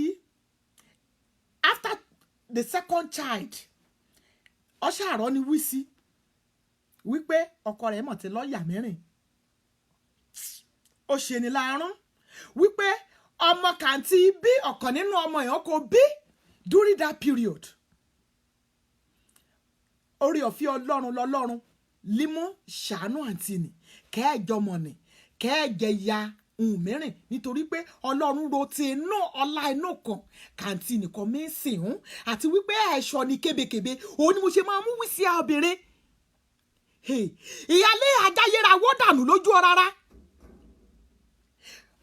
ọkùnrin yóò wípé ó yóò gbé rẹ̀ lọ sí anywhere ṣùgbọ́n òwò obìnrin ibi sáàmù kan fẹ́ gbòòrò rẹ̀ yà sí i most especially àwọn ọmọ kan bá bí ire mẹ́jà àjàgbó làlúlé ọkọ òwò ọmọ kan bílúlé rẹ ọmọ olúbínú rán ọkọ ó yóò gbé rẹ̀ yà anywhere ṣùgbọ́n àǹtí ibi sáfẹ́ gbòòrò rẹ̀ yà sí i ju pé ká mọ̀ gbàgbọ́ra sínú Olódùmarè and that was exactly what that sister did kí mọ̀ farogùn ọmọ kẹ̀ lọ́rùn ló gbẹ along the line ọmọ ní bẹ̀rẹ̀ sí ní ṣe békebèke kọ́ bá mẹ́ ṣe ti orí ọ̀fẹ́ ọlọ́run lọ́lọ́run mú dá ọmọ ní padà lónìí èṣù kàìwí bọ̀dá ni ó ní àlì máa yí ọmọ ní kan mú jújú for that period ṣùgbọ́n aláàánú ọlọ́run jáyé ọmọ ẹ̀jẹ̀ bàjẹ́ lójú òun nítorí pé bíbélì sọ pé èmi yóò ṣàánú fún àwọn tí èmi yóò ṣàánú fún nínú àwọn tí ọlọ́run ṣàánú fún ọlọ́run ka àǹtí yẹn àtọmọ ẹ̀ ó kà wọ́n yẹ kí n mọ̀ faragùn along the line ṣe yóò bìlífù pé àǹtí ni mo rí tí ẹ kú sọ̀rọ̀ náà ẹ wú nǹkan ọkọ̀ òun ṣe ẹ wí ọ̀sán ẹ wú nǹkan ọkọ̀ òun ṣe ẹ wí ẹ ṣàrẹ̀dá àǹtí ní bẹ̀rẹ̀ sí ní képe lọ́rùn a lot of people lulu ibi kẹ́yà a bẹ̀rẹ̀ sí ní kẹ́sàntì wà á gbà yí wà á ṣe ọkọ rẹ ṣe yí ọkọ rẹ ọ̀pọ̀lọpọ̀ nínú ra lè jẹ́ wípé irú èyí ṣẹlẹ̀ nínú ìlera náà kí ọ̀pọ̀lọpọ̀ èèyàn ọ̀rẹ́ alábàágbé ojúlùmọ̀ kànkẹ́ sí ọ wà á gbà yí má dá ọ lóhùn o àǹtí kọ́ ọlọ́run bá ti fún ọ ní oore ọ̀fẹ́ kọ́ bá ti yọ gbá ọba kò rí ọ lókòkò aṣọ oore rẹ kò àǹtí lè gbàngbà lórí ọmọ rẹ lóríṣiríṣi ọ̀nà lọ́lọ́run amúsùnkù ọ́ and that was exactly what this sister did ẹ̀sùn kòkù kan wí sàǹtí kẹyà jáwé kẹyà ṣẹgbẹ́ àǹtí ọ̀rọ̀ o Christian ni rírí Christian tó bá sọ pé èèyàn téèyàn lè vouch fún I can vouch for this sister anytime, any day. Pé lóòótọ́ onígbàgbọ́ tòótọ́ ni. Wíwí rárá ń ṣe. To the surprise of people, ule làǹtí yìí àkọ́kọ́ ni kó tún lọ. Òun lè tún yà jáwé. Kó tún yà múlé àǹtí. Àǹtí ṣe méjì o. Ṣé ìgbàgbọ́ wí pé mo wí during the time kò àǹtí àtọ̀gá kan jọ́yà ọ̀gá àjàǹtí ẹ̀jẹ̀lẹ̀ pátá ìgè ní poto. Ẹ̀sùn kàǹtí yóò wọ́n fẹ́ ṣe kọ́ ọ̀gá akẹ́ agree pẹ̀lú rẹ̀. Ṣebí akọ àtọ̀yà ṣebí ọmọ àjọ agree kájọ sọ̀rọ̀. Irọ́ o. Ẹ̀sùn kàǹtí yóò sọ ọ̀gá amẹ́ran amújádànù. Àfẹ̀mí ṣe mọ̀ pé àwọn ọkùnrin kan wà bẹ́ẹ̀ they are so selfish. Àfẹ̀mí. Lọ̀gá lè ṣe lórí àǹtí. Lo and behold ọgbà kọ̀ọ̀gá lọ́kọ yà mú ìwé kọ àǹtí pé ń ṣe mọ́. Akẹ́sà àǹtí ní sí kóòtù. Àǹtí ní ẹni wé àlé lọ. Ìjésùn ló bá dúró. Kàn bá ti fẹ́ ṣe èkàn ṣe. Rà mọ́ pé kan bá ti lọ sí kóòtù lẹ́rẹ̀ kíní. Kàn rọ́ nìkan mẹ́sùn kan lọ lẹ́rẹ̀ kejì. Kàn rọ́ nìkan mẹ́sùn kan bá ti dẹ lẹ́ẹ̀kẹta. Àdá ẹ̀sùn kóòtù rú. Àgbé ẹjọ́ kú ọni kò sú ọni. And that was exactly what happened to Ọ̀gánì. Lójú ara rẹ̀ ó ti rí victory. At the end of the day ògbà kàǹtí libi rírè sẹ̀ ń wà lọ. Àṣà àgbẹ́jọ́ kó àṣà tú ìgbéyàwó nìkan. Ọ̀túnká. Ṣùgbọ́n àǹtí ni ẹ̀mí o nítorí pé àǹtí ni ó wí sí Ọlọ́run pé Olúwa òwò lọ wípé kò fẹ́ ọ̀gá ó sì fẹ́. Whatever that comes out of it mo mọ̀ wípé Ọlọ́run òwò la gba gbogbo ògo lórí ọ̀rọ̀ ayé mi. Àǹtí yẹn sọ bẹ́ẹ̀ fún Ọlọ́run. Kémi mọ̀ fàrọ̀gùn. The first year kọ̀ọ̀gánì kò separate pẹ̀lú àǹtí eré láìpẹ́ eré ni àwàdà ni eré ni àwàdà ni àǹtí ó ṣe ìfilọ́lẹ̀ ulé. Àǹtí kọ́lé ẹlẹ́rẹ̀ kíní ọkọ́lé ẹlẹ́rẹ̀ kejì ọkọ́lé ẹlẹ́rẹ̀ kẹta ọkọ́lé ẹlẹ́rẹ̀ kẹrin mo rò pé foundation ulé ẹlẹ́rẹ̀ kẹrin làǹtí ni lè kọ́ lọ́bẹ̀. Àríkọ́gbọ̀n mọ́ yá fẹ́ kí n kọ́ lórí ọ̀rọ̀ àǹtí òun náà ni wípé ọ̀pọ̀lọpọ̀ obìnrin ọ̀pọ̀lọpọ̀ ọkùnrin lè jẹ́ wípé a máa ń wà tó jẹ́ wípé nínú ìgbéyàwó tá a wà we are facing a lot of trials. Àìkojú oríṣiríṣi nínú ìgbéyàwó kàáyà ṣùgbọ́n nítorí pé káàyè àwì kí mo bá kolú lé ọkọ kéè ráyè fẹ́ wí àǹtí kọ́ bá mọ̀ kolú lé ọkọ ni at the end of the day kẹ́ẹ̀mí rẹ̀ bá kó lébẹ̀ sí kọ́. Bẹ́ẹ̀ ni bóun ló ṣe mọ̀ ẹ wá wo àǹtí yìí during the time tó wà bó ṣe jẹ́ kìrìsìtẹ́nì tó up till now mo ṣe bá ń sọ̀rọ̀ ọ̀tẹ̀ nínú ìgbàgbọ́ òun o bó ṣe jẹ́ kìrìsìtẹ́nì tó á gba Ọlọ́run láàyè láti gba gbogbo àkóso. Káàntì ni kọ́ bá mọ̀ dúró nínú ìgbàgbọ́ gírígírí mẹ́wí ṣeun kékeré o ṣe mo wí rẹ́fẹ́tẹ́ ó mu àǹtí lómi. During that period àǹtí ẹ̀sọ́ ni kò bá sọ̀rọ̀ àìmọye olùkẹ́ ẹ̀ ìráyé ọ̀yá béèrè pé no possible pé wọ́n gbọ́wé lágbájá despite the fact pé nǹkan ọkọ rẹ̀ ṣe sí kó tó yìí ni ọkọ òun tún gbé lọ sí kóòtù.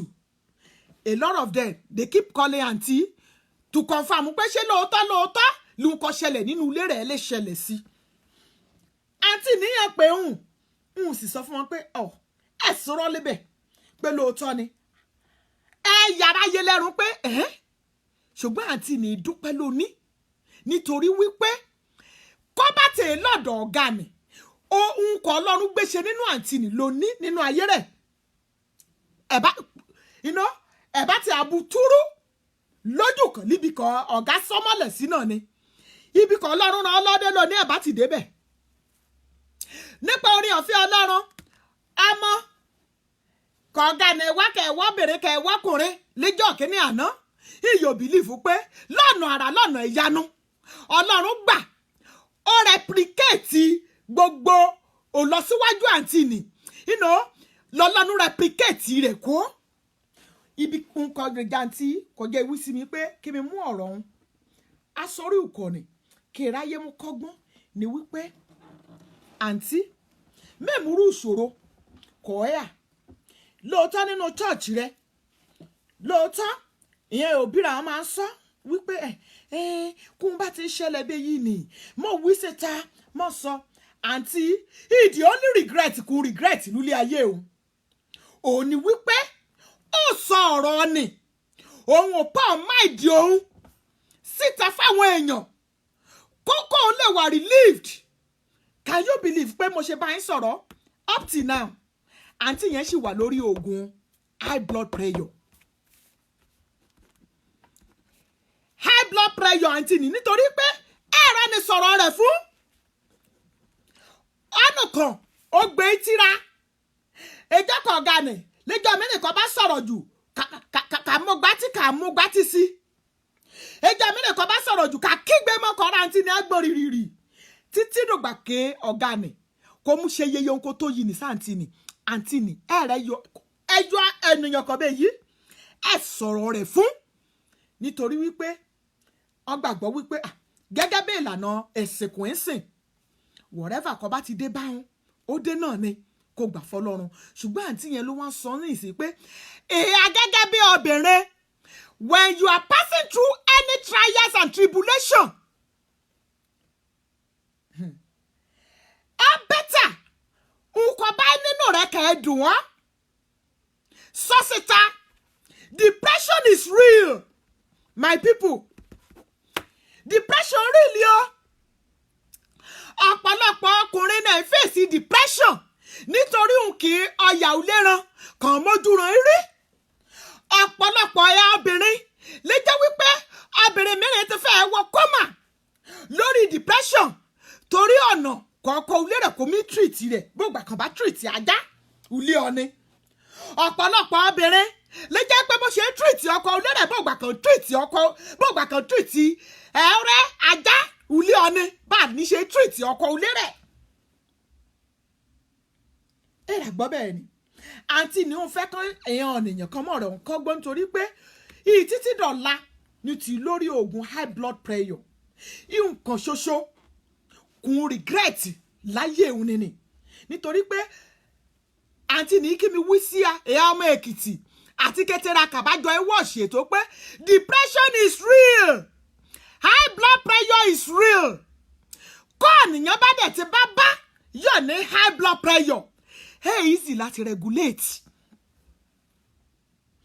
kàǹtìní ti lórí oògùn depression bẹ́ẹ̀ lórí oògùn high blood pressure àárẹ̀ ti lọ asọ́dún 6 sí 7 up till now wọ́n ti gbé kó lórí oògùn high blood pressure ni o ó wá ní ìgbà táwa jọ ń sọ̀rọ̀ tán narrate story yẹn náà wọ́n sọ fún mi pé you know what èyí lèkìtì jẹ́ rárá hàn mọ̀ wípé ọ̀nìkẹ́ni kó ń bá ti dùn ọ́ kó bá lù ń kọ́ ṣẹlẹ̀ sí ọ sásòdè mọ́ bọ́ra rẹ kú mọ́ mẹ́rùn bo mọ́ para rẹ sínú ilé lóòótọ́ ọ̀pọ̀lọpọ̀ ọgbà kò bá sọ ìyẹn ọ̀nìyàn abú ọ̀ ìyẹn ọ̀nìyàn yóò wípé worojọ́ rẹ̀ sájà worojọ́ rẹ̀ sẹ́ran woro ìsìndẹ́rẹ̀gbẹ̀ ṣùgbọ́n òwọlé mọ ọkọ̀ ọlọ́run mú gbẹ́kọ̀ nínú ayé rẹ̀ òwọlé mọ̀ abẹ́tà kòrò sájà kòrò sẹ́ran kòrò tùdẹ́rẹ̀gbẹ̀ ìbùkọ́ bá rọ ògiri nínú ilé rẹ̀ kòrò sí ju wípé kò yá ní depression ọkọ ní high blood pressure blood pressure ẹ pànìyàn depression is real òun láti ṣe wíkí mi wí sí a wípé dádì mọ̀jà àǹtí ni mẹ́jọ gbọ́kàn rẹ̀ gbóná owó àǹtí mọ̀jọ gànà gbọ́kàn rẹ̀ gbóná àti wípé ọ̀pọ̀lọpọ̀ ìrànmọ́ ìpè owó nǹkan lè ṣe ni ọ̀pọ̀lọpọ̀ ọkùnrin náà ti ná gbára náà ti ná gbòòrò bẹ́ẹ̀ ti kẹ́ẹ̀sì ọ̀gá ọ̀nà gbára ọ̀nà gbòòrò at the end of the day náà yára wípé ọ̀yà alẹ́ wọn cannot meet up they can't meet their standard okun ọ̀gá ọ̀lẹ́ standard wẹ́ẹ̀mọ́ ló gbà kọ́ ọ̀nà gbára kọ́ ọ̀nà gbòòrò wẹ́ẹ̀mọ̀ wí obìnrin ni owó kan tí náà gbára kan náà gbòòrò ni kẹ́ẹ̀mọ́ jọ ọmú nínú rẹ̀ àkọ́ tí náà gbára náà gbòòrò rẹ̀ pẹ̀lú why did you need to go to all these churches all these Christians àwọn ọmọ ọlọ́mọ tó jẹ́ wípé they don't know anything why did you need to go to them to go and marry them as a virgin At the end of the day, ògbàkúgbé ìyàwó pé 20-30 years lẹ́sẹ̀ wá mọ̀ wípé they are not up to your standard. Lọ́gbà kan ti sọ ọ́ de apẹ̀rẹ̀ àjàṣẹ́tì wọ́n bá ti fẹ́ nínú eré àwọn kò ti náà gbára náà gbòòrò pẹ̀lú eré àwọn kò mọ̀ wípé okay they are up to your taste, they are up to your standard. Ìyá Mọ́rísì kọjá mi pariwo bẹ́ẹ̀ yí bẹ́ẹ̀ nítorí pé ọ̀pọ̀lọpọ̀ ẹ̀yà obìnrin we are facing hell in marriage these days. A lot of us are facing hell. Bó ṣe rí lọ́dọ̀ obìnrin lírí lọ́dọ̀ ọkùnrin ṣùgbọ́n tí ẹ̀yà obìnrin pọ̀ jù. Nítorí ìràmọ̀ pé ẹ̀yà obìnrin á lọ́kàn. Any little thing like this àti trigger. Ìrònú àti bẹ̀rẹ̀ sí ní ronú. Òun ni mo ṣe yá wí sí obìnrin lónìí. Àǹtí, ìjọ lúkúlùkù ra ká mú rárá. If anything is bothering you, do not endeavor to say your mind out. See ẹni tẹ́ bá mọ̀ wípé you can find him. Look for a door. Ayé ọ̀rẹ́ ti gbẹ̀gẹ́ o. Nítorí pé ẹ̀rọ àkọ́ rò pé gbogbo gbẹ̀yìn tì. Ọ̀pọ̀lọpọ̀ nínú rẹ̀ kìkì ègún náà jẹ́. But I don't give a damn. I don't care. If my spirit tell me, kí mi wí sí o, kí mi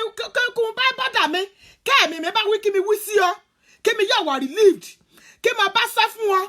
Kó bá gbé lọ sí anywhere. Wàhálà ti ẹnìyàn àǹtí.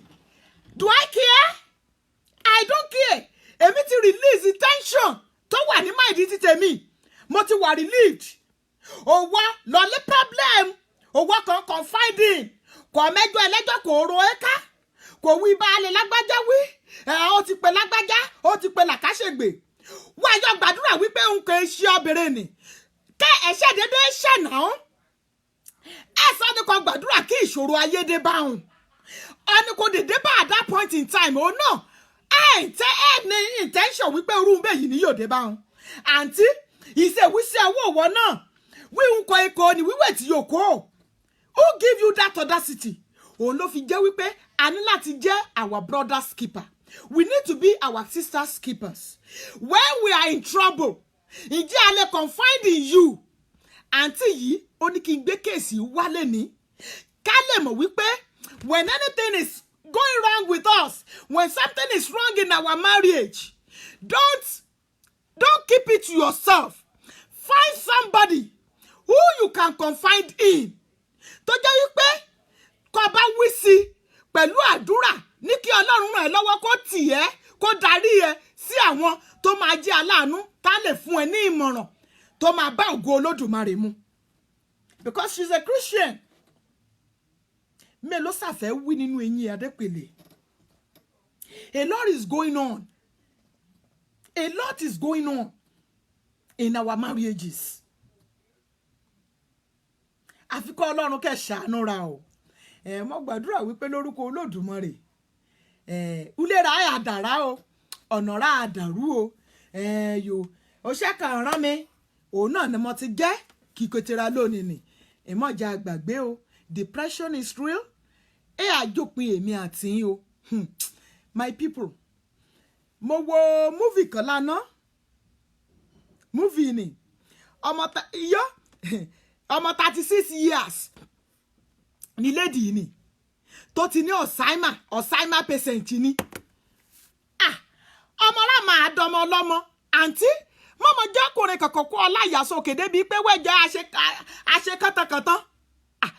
Ọ̀gá mọ́mọ jẹ́ bèrè kankan kó ọláyà jẹ́ débi pé ẹjọ́ sọ ọ́dọ̀ síwọ̀n sí gangan. Obìnrin límúfì ni. Obìnrin kàtàkàtà bẹ́ẹ̀ yìí lé sọ. Mọ̀ kàyé wí mọ́. Ṣebí tẹ́lẹ̀tẹ́lẹ̀ àwọn èèyàn arúgbó ra èèyàn lè máa ní Alzheimer. Kò jẹ́ wípé kọ̀rọ̀ ọmọ raran ààyò recognize rẹ̀. Rí bẹ́ẹ̀ mọ́ o. Ọ̀pọ̀lọpọ̀ ni ó jẹ́ wípé just because of the trauma tó ti pass through. Èèyàn míì obìnrin míì trauma tó pass through during the time tó ń bímọ. Ọ̀mìnrin àbímọ tí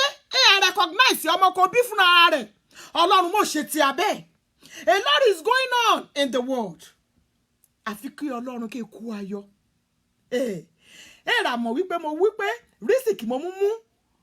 topic gratitude. Ṣé mọ̀ wípé nínú kété ń kọ́ ṣẹlẹ̀ sí àǹtí ni. At the end of the day, àǹtí ni tún lẹ́rùn ọpẹ́. àǹtí ní tó wá lé ọ tó yá dúpẹ́ nítorí pé ẹ̀rùn ọpẹ́ ẹ̀hún ọ̀rọ̀ ọpẹ́ ẹ̀hún yọ̀ pọ̀ nítorí pé one ọmọ kan rò wí àyàpàgọ́ kan rò pé torí wí ẹ̀ṣọ́ ọkùnrin torí wí ẹ̀ṣọ́ obìnrin ló gbẹ ẹni òun lè yí lóní ọmọ ti jáde nílé ìwé gíga ọmọ ti ṣoríire ọmọ ti làlàlù Jésù mo ti ṣe ìyanu Ọlọ́run mo ti gbógo fún òun kẹ́ sínú kọ̀kọ̀kọ́ nílògbẹ kọ̀kọ́ kọ̀dá sàdó ṣé mo wípé ògbà mìíràn ìyẹn ọkùnrin mìíràn ọmọ à ń ṣeun mìíràn sí obìnrin kọjá wípé ọkùnrin mìíràn àrò wípé tí mi ò bá sí nínú láìvù ẹ̀ she won't be able to do anything I will make sure I deal with you ọ̀gáwẹ̀ ẹ̀ṣọ́ Ọlọ́run àǹtí mẹ́mu pòkò ẹ̀ kò wọ́n náà máa mú káká sókè mọ́ ọkọ rẹ̀ máa fi yí ẹ máa sọ fún ẹ wípé obìnrin ni mí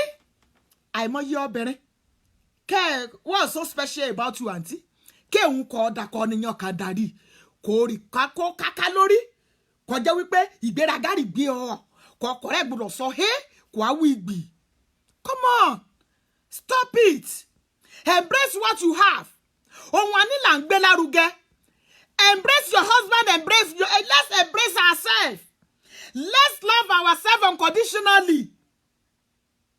gratitude àǹtí ní lẹ́rùn ọpẹ́ bí ìyá náà ṣe lẹ́rùn ọpẹ́ lónìí after kókó lé kọ̀ọ̀kọ̀ gàtìká rẹ̀ kọ́ mọ́ ọ̀ra rẹ̀ kó mú gbé jẹjẹ rẹ̀ kó mú gbé kájá jẹ títí ni mo ṣe bá ń sọ̀rọ̀ àǹtí ní ìrìmárì o ó dúró lórí ọ̀rẹ́ o ọba Kristi dúró o ṣùgbọ́n nǹkan àǹtí ní ti dá ṣe lójú òní kọ́ mọ́ ẹ sọkùnrin ẹgbẹ́ rẹ̀ kó yóò wí ibi sí àgbà lọ. So what is so special àǹtí kà á wí pé kọ̀ọ̀gá mi alù ọbẹ̀ ni kà á pọ̀ kúkú àwí àfipé mi àkọlébẹ̀ àfikọ́ bá pa mí kú torí tọmọ mi ní ọwọ́ òkè ṣùgbọ́n jẹ́bi wù kàn sí ọ àǹtí kọ́ ọ̀gá mi bá pa ó kú ọmọ yẹn kò wíwọ́ torí tí ọ kò jòkó sínú ilé ibẹ̀ kọ́ mi pa ọ́ kẹ́ pa ọ́ bọ́ ni máa pọ̀ ó kú every little thing kà á ti mú ọ igbó sí gbà sí ni ẹjọ́ kan bá ti ṣe gbì kò kú dànù ṣàǹtí ṣòwòrò wọ ọmọdé yẹn ní àṣàyè ni mo gbàdúrà pé lórúkọ Olódùmarè orí olórí àgbà ṣeráṣe orí olórí àjòkó líbùjòkó ayọ̀ra ọ̀sùn ká mórí tí ìforí tí sùn ṣùgbọ́n àdúrà kan ní kí n já àgbà Olúwa ibi èyí kò bá ti ayẹ mi Ọlọ́run mi mọ̀ mú ayọ̀ mi mọ̀ mú síbi ìnira ibi ayọ̀ mi Olódùmarè mọ̀ mú sọ ọ̀tá ayọ̀ mi mọ̀ mú sọ èṣù ọ̀nìyàn ẹ̀yọ àdúrà kí n já àgbà nínú ọkùnrin kà á ṣukú pa á kó Olódùmarè kí mo gbé aya ọ̀dọ̀ràn kọ́ Ọlọ́run kẹ́ ìyá aya Sátánì ọ̀nìyàn àtọkùnrin àtọbìnrin aṣukú panu torí obìnrin mìíràn inú ayé la àkàrà obìnrin kò ti mọ àdá kò mọ ọ̀bẹ kò mọ ọkọ rẹ̀ kò pa kò ṣe ṣàkàṣàkà just because of ordinary birthday wí ọfẹ́ ṣe birthday kò mọ́ ṣe birthday kò mọ́ kèṣù gorí rẹ̀ kò mọ́ kọ́ra rẹ̀ kò ṣàkàṣàkà inú ayé kan náà ni nínú 2019 ní kété rẹ̀ ṣẹlẹ̀ mo gbàdúrà pé ìbànújẹ́ ìyà ṣẹlẹ̀ sí a o whatever that we are passing through we need to seek for God guidance look for people who can help you prayerfully who can help you spiritually a lot of times ìgbàgbọ́ àtàwádìí kan ò lè ṣe no matter how Christianly you may be a lot of time you need some people that are more spiritual than you to fight that fight of faith and fight at that point in time when the time is when the time comes ẹ má jẹ́ àríra wa gẹ́gẹ́ bí aláìmọ̀ ṣe Ọlọ́run nìkan lè yọ̀ràn á lọ mo gbàdúrà wípé lórúkọ Olódùmarè àánú Ọlọ́run ààbò Ọlọ́run adájú lórí ayé olúkúlùkù ra ìṣeun ẹyọ ẹjá lọ sórí question tòní ṣùgbọ́n ká sì lọ sórí question tòní ǹjẹ́ mi sáré fún èèyàn ọmọ ọlọ́jọ́ òbí òní ǹjẹ́ mi sáré gbé orin ìjà fún ọ lórin kéèyàn náà kan sọ̀dí wòkẹ̀wòkẹ̀ kí tó di pé a lọ sórí ètò tòní.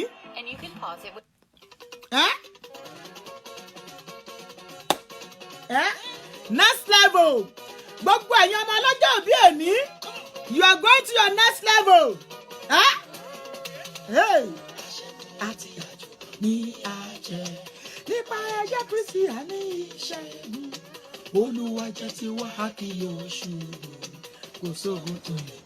agbára rẹ̀. Ṣẹ́gun ṣé ẹ̀yin ọmọ ọlọ́jọ́ òbí òní ṣe bá wa jó. Bàbá fún wa níṣẹ́gun nípa ẹ̀jẹ̀ Jésù. Ẹni tá a bá fẹ́ lẹ́ṣẹ̀ síbẹ̀ ó wá òjọba àwájú aṣẹ́gun lọ àwájú aṣẹ́gun lọ.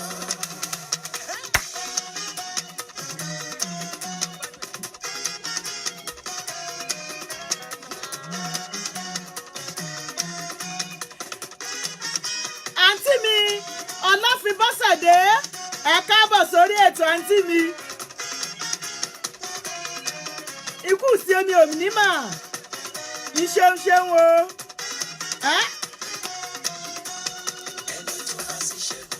Sista Bọ́lájí ó yá ẹ máa jó ẹ máa jó ẹ máa jó kẹ́ ẹ máa yọ̀ àwọn ọmọ ọlọ́jọ́ bí òní Sista Kenny rántí gbogbo yín là ń bá yọ o ẹ kú ọdún ẹ kú ìyèdún ẹ̀mí yín yóò ṣe ọ̀pọ̀lọpọ̀ ẹ̀ lórí ilé ìpẹ́. Bàbá tó yan níṣẹ́gun nípa ẹ̀jẹ̀ Jésù ẹni tá a bá fẹ́ lẹ́ṣẹ̀ síbẹ̀ ó wá òjọba àwájú aṣẹ́gun lọ àwájú aṣẹ́gun lọ. Ó ṣe o Jésù ìwọ ló ní ògo. Ó ṣé bàbá ìṣeun ṣeun yo ǹjẹ́ a lọ sí orí ètò ọ̀hún lónìí ìṣeun ṣeun ìbéèrè kíní èèyàn simple ìbéèrè ni mo yá béèrè lórí ibẹ̀ lónìí because I want two people láti jẹ ẹ̀bùn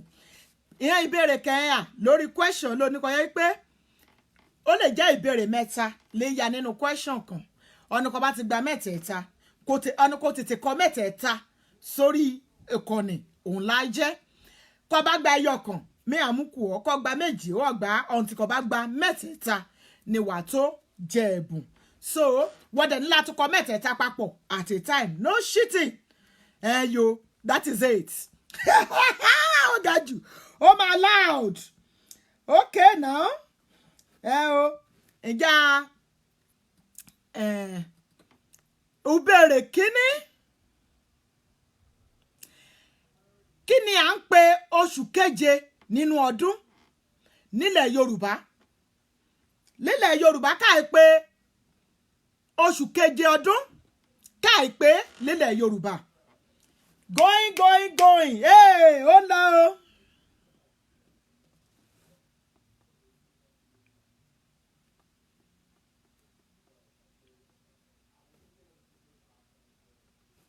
Ó yá o.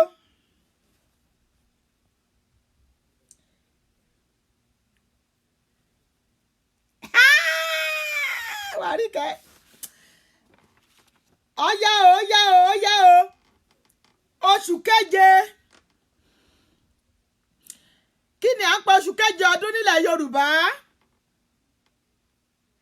Ó yá. Ṣé ìfẹ́ Jẹ̀bú lónìí ni? Aga o. Ó yára mi. Ó yá.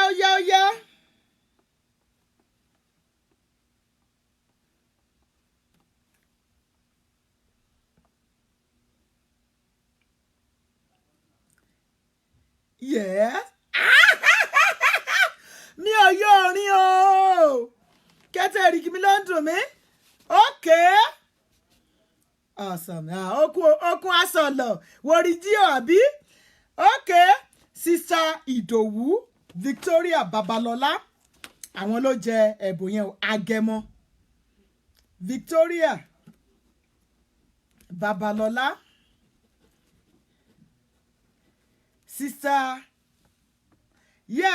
Sister Ìdòwú Victoria Babalọlá. èèyàn lè jẹ̀bùn ni o Agẹmọ bákan náà ni Asọ̀lọ̀wé Ọ̀wàrà sista Bọ́lájí náà gbà á but sista Ìdòwú Babalọ́lá àwọn ló kọ́ gbà á so ẹ bá wa pàtẹ́wọ́ fún sista Babalọ́lá o àwọn ló jẹ ẹ̀bùn yẹn Ìdòwú Victoria Babalọ́lá àwọn ló jẹ ẹ̀bùn yẹn. Okay. Kí ni Yorùbá ń pè ní ọjọ́ Saturday ọjọ́ Thursday ọjọ́ fún wa ní kí ni Yorùbá ń pè ní ọjọ́ Thursday àti Saturday ní Yorùbá kí là ń pè ní Saturday ní èdè Yorùbá àti Thursday and Saturday ẹ máa kọ́ papọ̀ ní o that's 2 questions in 1 so ọ̀nà bá ti gbà òun lájẹ̀bùn. Okay now. Óyá o. Olúwatóyìn Òkí, my darling sister, ẹ káàbọ̀ sórí ètò. Àkú ìsinmi òní o. Ẹ ṣeun. Ẹ káàbọ̀ sórí ètò tòní.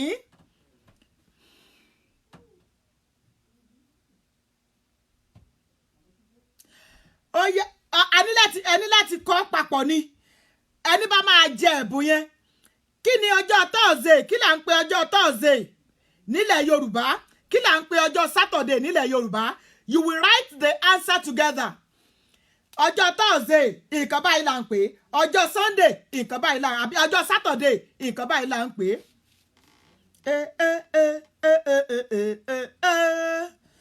Really?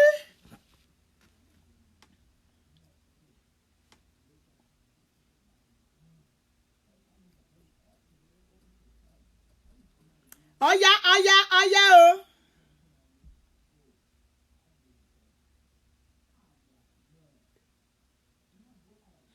Okay.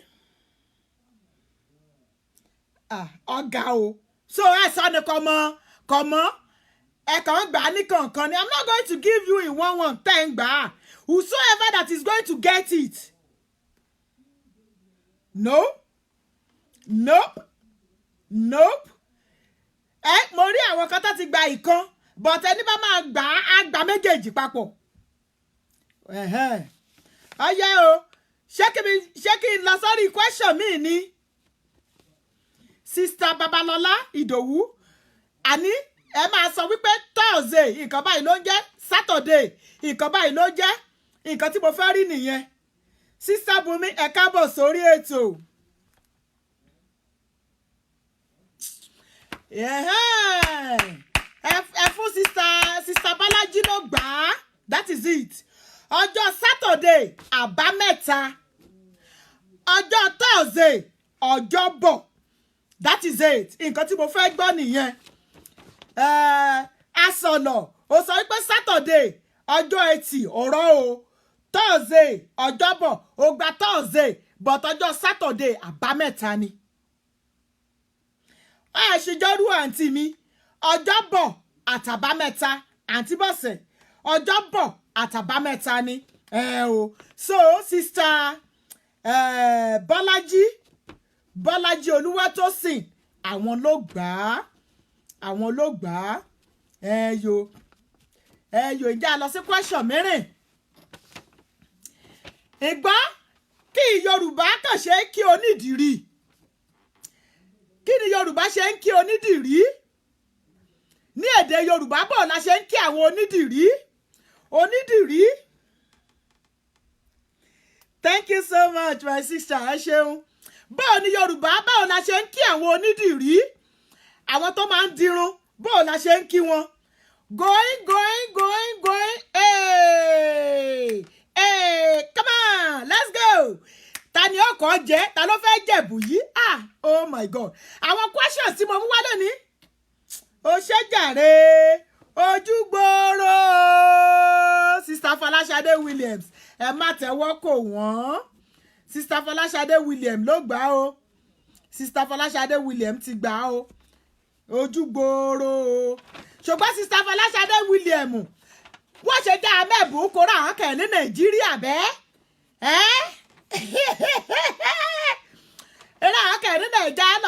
jẹ̀bùn okun ọ̀ra ọ̀gá sọ̀lọ̀ ẹ̀kú ẹ̀wà o ẹ̀wà náà ni ọ̀ra rẹ̀ náà ni ọ̀ra falẹ̀ fàtùmọ́ ọ̀kàrẹ̀ o ẹ̀kú ẹ̀wà náà ni àǹtí mi ọtí tẹ́bí àǹtí mi náà ẹ̀kú ẹ̀wà náà ni àǹtí mi ọ̀ra ọ̀gá mi Tọ́pẹ́ ọ̀gá Tọ́pẹ́ ọ̀nà gbòòrò oh my god ojú gbòòrò ó ga jù ó jáde ọmọ àbá mi ó ní no problem òkè jẹ́mi ọ̀nìkan jẹ́ lẹ́yìn ọmọ àbá mi who is next màmá Afúyẹ́ Olújọbí Tèmilọ́lá wọ́n ní ojúgbò ẹ̀yẹ gan tó máa mẹ́fà á gùn sí ojúgbòòrò bẹ́ẹ̀ ni so Sister Fọláṣadé wọ́n ní ká fún ẹ̀bùn wọn ká fún mọ́mì wa Afúyẹ́ Olújọbí Tèmilọ́lá ní ẹ̀bùn wọn fún tèmi so mọ́mì Afúyẹ́ ẹ dúpẹ́ lọ́wọ́ Sister Fọláṣadé Williams o wọ́n ní ká fún yín ní ẹ̀bùn wọn lẹ́nìímà so Sister mọ́mì Afúyẹ́ Olújọbí àwọn náà jẹ ẹ̀bùn Sister Fọláṣadé Williams so mọ́mì Afúyẹ́ ẹ bá wa dúpẹ́ lọ́wọ́ Sister Fọláṣadé Williams Afúyẹ́ Olújọbí àwọn ni Sister Fọláṣadé náà ní ká fún ní ẹ̀bùn wọn lẹ́nìí Tèmilọ́lá so mọ́mì ẹ dúpẹ́ lọ́wọ́ Sister Fọláṣadé Williams o wọ́n ti ní ká fún yín ní ẹ̀bùn wọn mà ẹ yo next question ẹ gbọ́ irú ènìyàn wo ni àwọn Yorùbá máa ń pè ní wọ̀kìlú mọ̀ àwẹ̀ ọ̀nẹ́nì wọ̀kìlú mọ̀ ni irú èèyàn wo nílẹ̀ Yorùbá tàbí nílẹ̀ Èkìtì la máa ń pè ní wọ̀kìlú mọ̀ èèyàn wo la máa ń pè ní wọ̀kìlú mọ̀ ó yá going hey, come on let's go there wọ̀kìlú mọ̀ tàbáwí ènìyàn wọ̀kìlú mọ̀ irú ènìyàn wo èyẹ Fọláṣadé wìlíwìlí wíwo ṣe ń wo ọ̀gá mi alẹ́ wàhálà ayayayayayayayaya ara ò bọ̀dá ọ̀rọ̀ o mẹ́wọ́ ni kà á dànà wọ̀kìlú mọ̀ kàbáwí àníyàn wọ̀kìlú mọ̀ ṣàlágídí àníyàn o ṣàkíkanjú ṣàkíkanjú o Salam Olúrẹ̀mí ọ̀rẹ́ mi káàbọ̀ sórí ètò à ń jẹ ẹ̀bùn lọ́wọ́ èèyàn wo tá bá sọ pé èèyàn kan tá bá sọ pé ọkùnrin yẹn wọ̀kìlú mọ̀ ni obìnrin yẹn wọ̀kìlú mọ̀ ni lédè Èkìtì nílẹ̀ Yorùbá táwọn wo la máa ń pè ní wọ̀kìlú mọ̀ mọ́mí Afúyẹ́ wọ́n ní ẹ ṣé gan ni o Sister Ṣadé Williams ọ̀rọ̀ àǹtí mi wọ̀kìlú mọ̀ ṣọlẹ̀ o kò ń ṣọlẹ̀ o kò ń ṣọlẹ̀ rárá ṣọlọ́lá o olúwa o wọ̀kìlú mọ̀ okun Kẹ́mi arìn gbangba olójú yìí gbé wa káàbọ̀ sórí ètò wẹ́ẹ̀tì míìsì yíyẹ náà wá ti yọ jẹbọn ó gbọ́ Kẹ́mi nílẹ̀ Yorùbá àti lẹ́kìtì èèyàn wo náà máa ń pè ní wọ̀kìlú mọ̀ àwí ọ̀gá ni wọ̀kìlú mọ̀ ni àǹtí ni wọ̀kìlú mọ̀ ni àwọn wo la máa ń pè ní wọ̀kìlú mọ̀ kò ń ṣe ọlọ́lá o sáàbàdà kò ń ṣe ọlọ́lá ṣọlọ́ kìkì ọ̀nìyàn o ìró èdè ṣe gbajúmọ̀ ṣé kí mi sọ ni ṣé kí n sọ o mo lè sọ nípa mo lè sọ nípa Èkìtì ṣé kí n sọ o mo lè sọ nípa òwe ṣé kí n sọ ṣé mi sọ. irú ènìyàn tí à ń pè olófófó kẹ̀ àárọ̀ o rárá o èso olófófó ọ̀dà o ǹjẹ́ mi yá wí ọ́nì kẹ́ ń pè ní ilẹ̀ Yorùbá irú ènìyàn tí Yorùbá àbí Èkìtì kẹ́ pè ní Wọ̀kúùlùmọ̀ talkative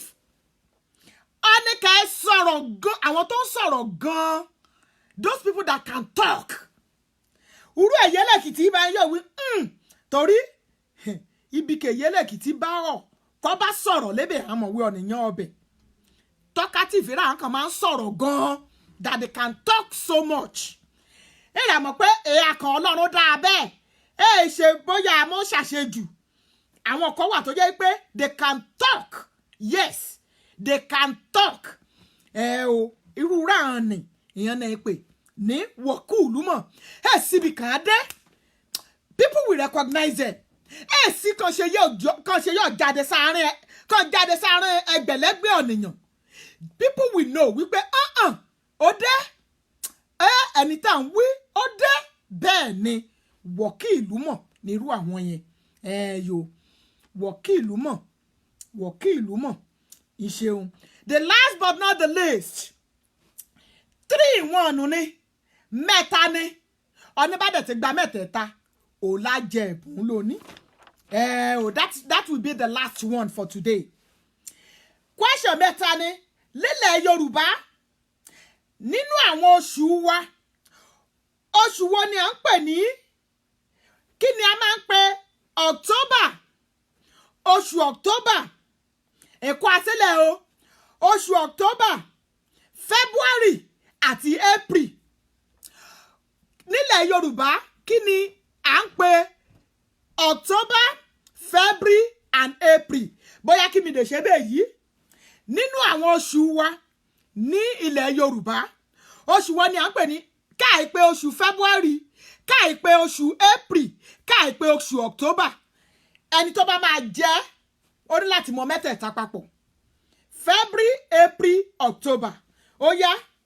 ẹ fún mi ní answer bẹ́ẹ̀ ni àǹtí mi Bọ́sẹ̀dé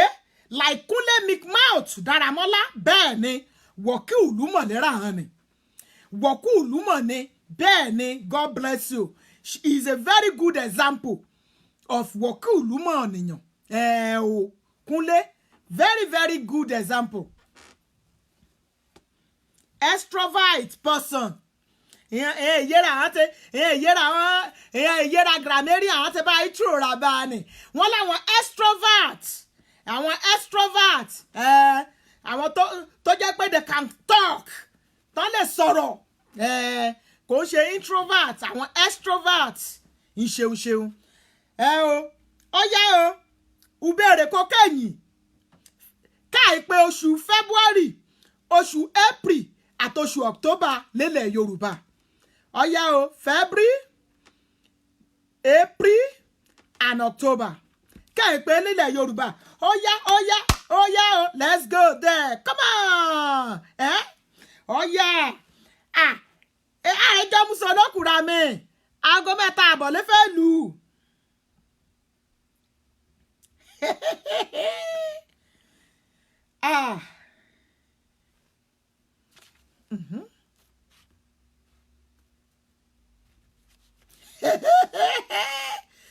Ora o sister Tosin. Okay.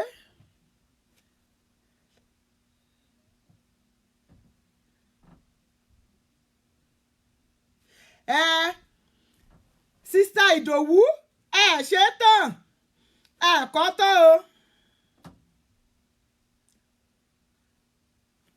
Jẹ́mi o bóyá asọ̀lọ̀ àgbà. Yéé asọ̀lọ̀ lẹ́gbà o asọ̀lọ̀ lẹ́gbà dóò mi spẹ́ẹ̀lì rẹ o February èrèlé April igbe October ọ̀wàrà ṣọ̀wẹ̀wẹ̀ ọ̀wàrà ni o ṣé ọ̀wàrà ló fẹ́ kọ igbe bíbí ògùdù agẹmọ èrèlé ọ̀wàrà ni o ọ̀wàrà ni October so ṣé mo yóò fún ọ náà bẹ́ẹ̀ torí wí ṣọ̀wẹ̀wẹ̀ ṣé ọ̀wàrà ló fẹ́ kọ ni àbí ọ̀wẹ̀wẹ̀ ṣọ̀wàwà o ọ̀wàrà. Yes. February is Èrèlé. April is Igbe. October is ọ̀wàrà. So asọ̀lọ̀, do you mean ọ̀wàrà or you mean I don't know what but bóyá typographical error ni torí èèyàn fóònù kan àkọjá pé ọ̀tọ̀ ló ń kó afẹ́ tẹ̀ ọ̀tọ̀ ló ń kà á gbé síbẹ̀ so jẹ́ mi mọ̀ o ṣọ̀wẹ̀wẹ̀ o ọ̀wàrà ṣọ̀wàwà torí sista Ìdòwú náà ọ̀wàwà ṣọ̀wàwà o ọ̀wàrà okay we give it to Asọ̀lọ̀ Gbénga ìṣeun bá ṣe ṣe lórí ètò ra lè yí lọ́sẹ̀ẹ̀sẹ̀ Èkìtì lẹ́tọ̀ ètò ní tèkìtì ẹ má jẹ́ àgbàgbé lẹ́yìn prógrámù Kẹ́tẹ́rákà Àjẹ̀bú lónìí ẹ̀já gbìyànjú ká sẹ́ndì MTN number ra MTN only MTN number ra ẹ̀já sẹ́ndì rẹ̀ ṣe yé lẹ́kìtì lórí message ò lágbára Olódùmarè by tomorrow morning ọpẹ́jù ọ̀sìn ọ̀la olúkúlùkù àtìgbà káàdì rẹ̀ lágbára Ọlọ́run ìṣeun mí àárẹ̀ tòun jù yí lọ lórí lónìí lágbára Olódùmarè ibi kà mú ètò tòní kà mú kọ̀rọ̀ sí òun lè yí Èkìtì lẹ́tọ̀ ètò ní tèkìtì nítorí àrèjọmúsolókùn ẹjọ́ ìròbí àná ìṣeun mo dúpẹ́ lọ́wọ́ mo dúpẹ́ lọ́wọ́ Ajérò mo dúpẹ́ lọ́wọ́ Ọ̀rọ̀gùn ilé ọ̀la mo dúpẹ́ lọ́wọ́ Kétérìn kì í darapọ̀ mọ́ mi láti ṣe ètò tòní láàrin sí èmi Olúwatóyìn èsùn kèéjì ètò èyí lẹ́yìn mi kò jẹ́ mi lọ́lọ́dúnmọ́rẹ́ lò láti mú ètò Èkìtì lẹ́tọ̀ ètò lítèkìtì kò jẹ́ mo tẹ̀síwájú ìṣeun mo dúpẹ́ lọ́rin o mo gbàdúrà yìí pé ká ṣe súnmọ́dún kan ló ṣe mú wa lórúkọ Olódùmarè àtẹ̀mí àti àrùn gbé sọnù bẹ́ẹ̀ ṣubí ọmọ o àtòrí tèmi pè yín o àtòrí ti pè mí ọ̀sẹ̀ yìí kàíre ọ̀sẹ̀ ayọ̀ ọ̀sẹ̀ ìdùnnú ọ̀sẹ̀ ìgbéga tàìkú baálẹ̀ ọ̀rọ̀ òun la jẹ́ fún tèmi tí lágbára Olódùmarè o lágbára Olódùmarè kọ́bá tó wu Ọlọ́run nínú àánú rẹ̀ kọ́bá tó mẹ́mi àti kábá tó mọ ọ̀sẹ̀ kẹ́bọ̀ láyọ̀ àtàláfíà àtọ́lọ́pàdé ayọ̀ igire òun làmú tìyìn èkù ṣùgbọ́n ká sì lọ ǹjẹ́ àgbẹ̀ wòlíì àgbà ǹjẹ́ mi mọ́ akásẹ̀ ètò òun lélẹ̀ lónìí nítorí pé gbogbo ògo òní yẹ Olódùmarè lórí ayé mi àti ọba kẹ́ẹ̀jẹ̀ arógun gbèsúlé gbèsóde ẹ̀bà kẹ́ẹ̀jẹ̀ ibi kẹ́ẹ̀jẹ̀ bàsúlẹ̀ ọ̀nì kọ̀ọ̀kanra mélòó sábà wí mélòó sábà sọ nínú oore àbálòdùmarè àkàìkà tó lóore rẹ ìdílé yìí kà á ṣe mọ́ pé àkàmọ̀ yẹn à ọ̀yá gbogbo ògo òní yẹ àbálòdùmarè ayọ̀ ọ̀yá bá mi gbóhùn sókè.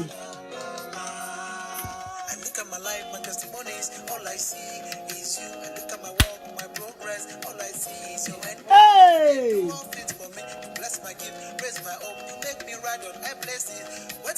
Wòlíì àgbà. Ti bẹ̀rẹ̀ mo mọ bí tí mo dé mo rí pé gbogbo ògo ló yẹ.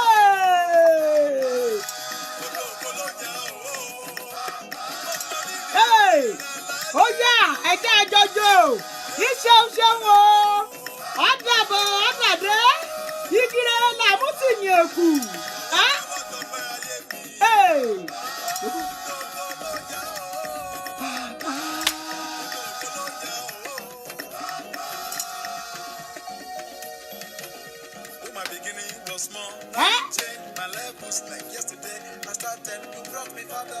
Kábíyèsí.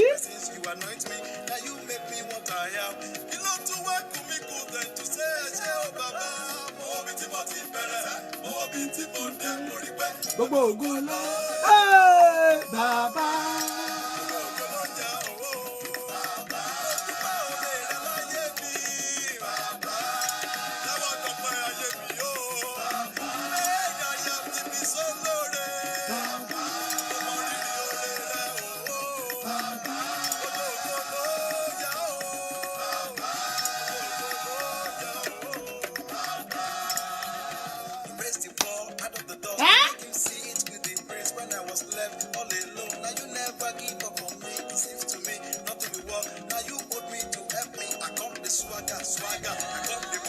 Pose. Hey! Okay now. Until next week when I shall come your way, it's me, your uncle, Oluwatoyin Ajadebayo. Say good night. Have a fabulous week ahead. Ó dàbọ̀. Ó dàdé. Igire la mú tí yẹn kù.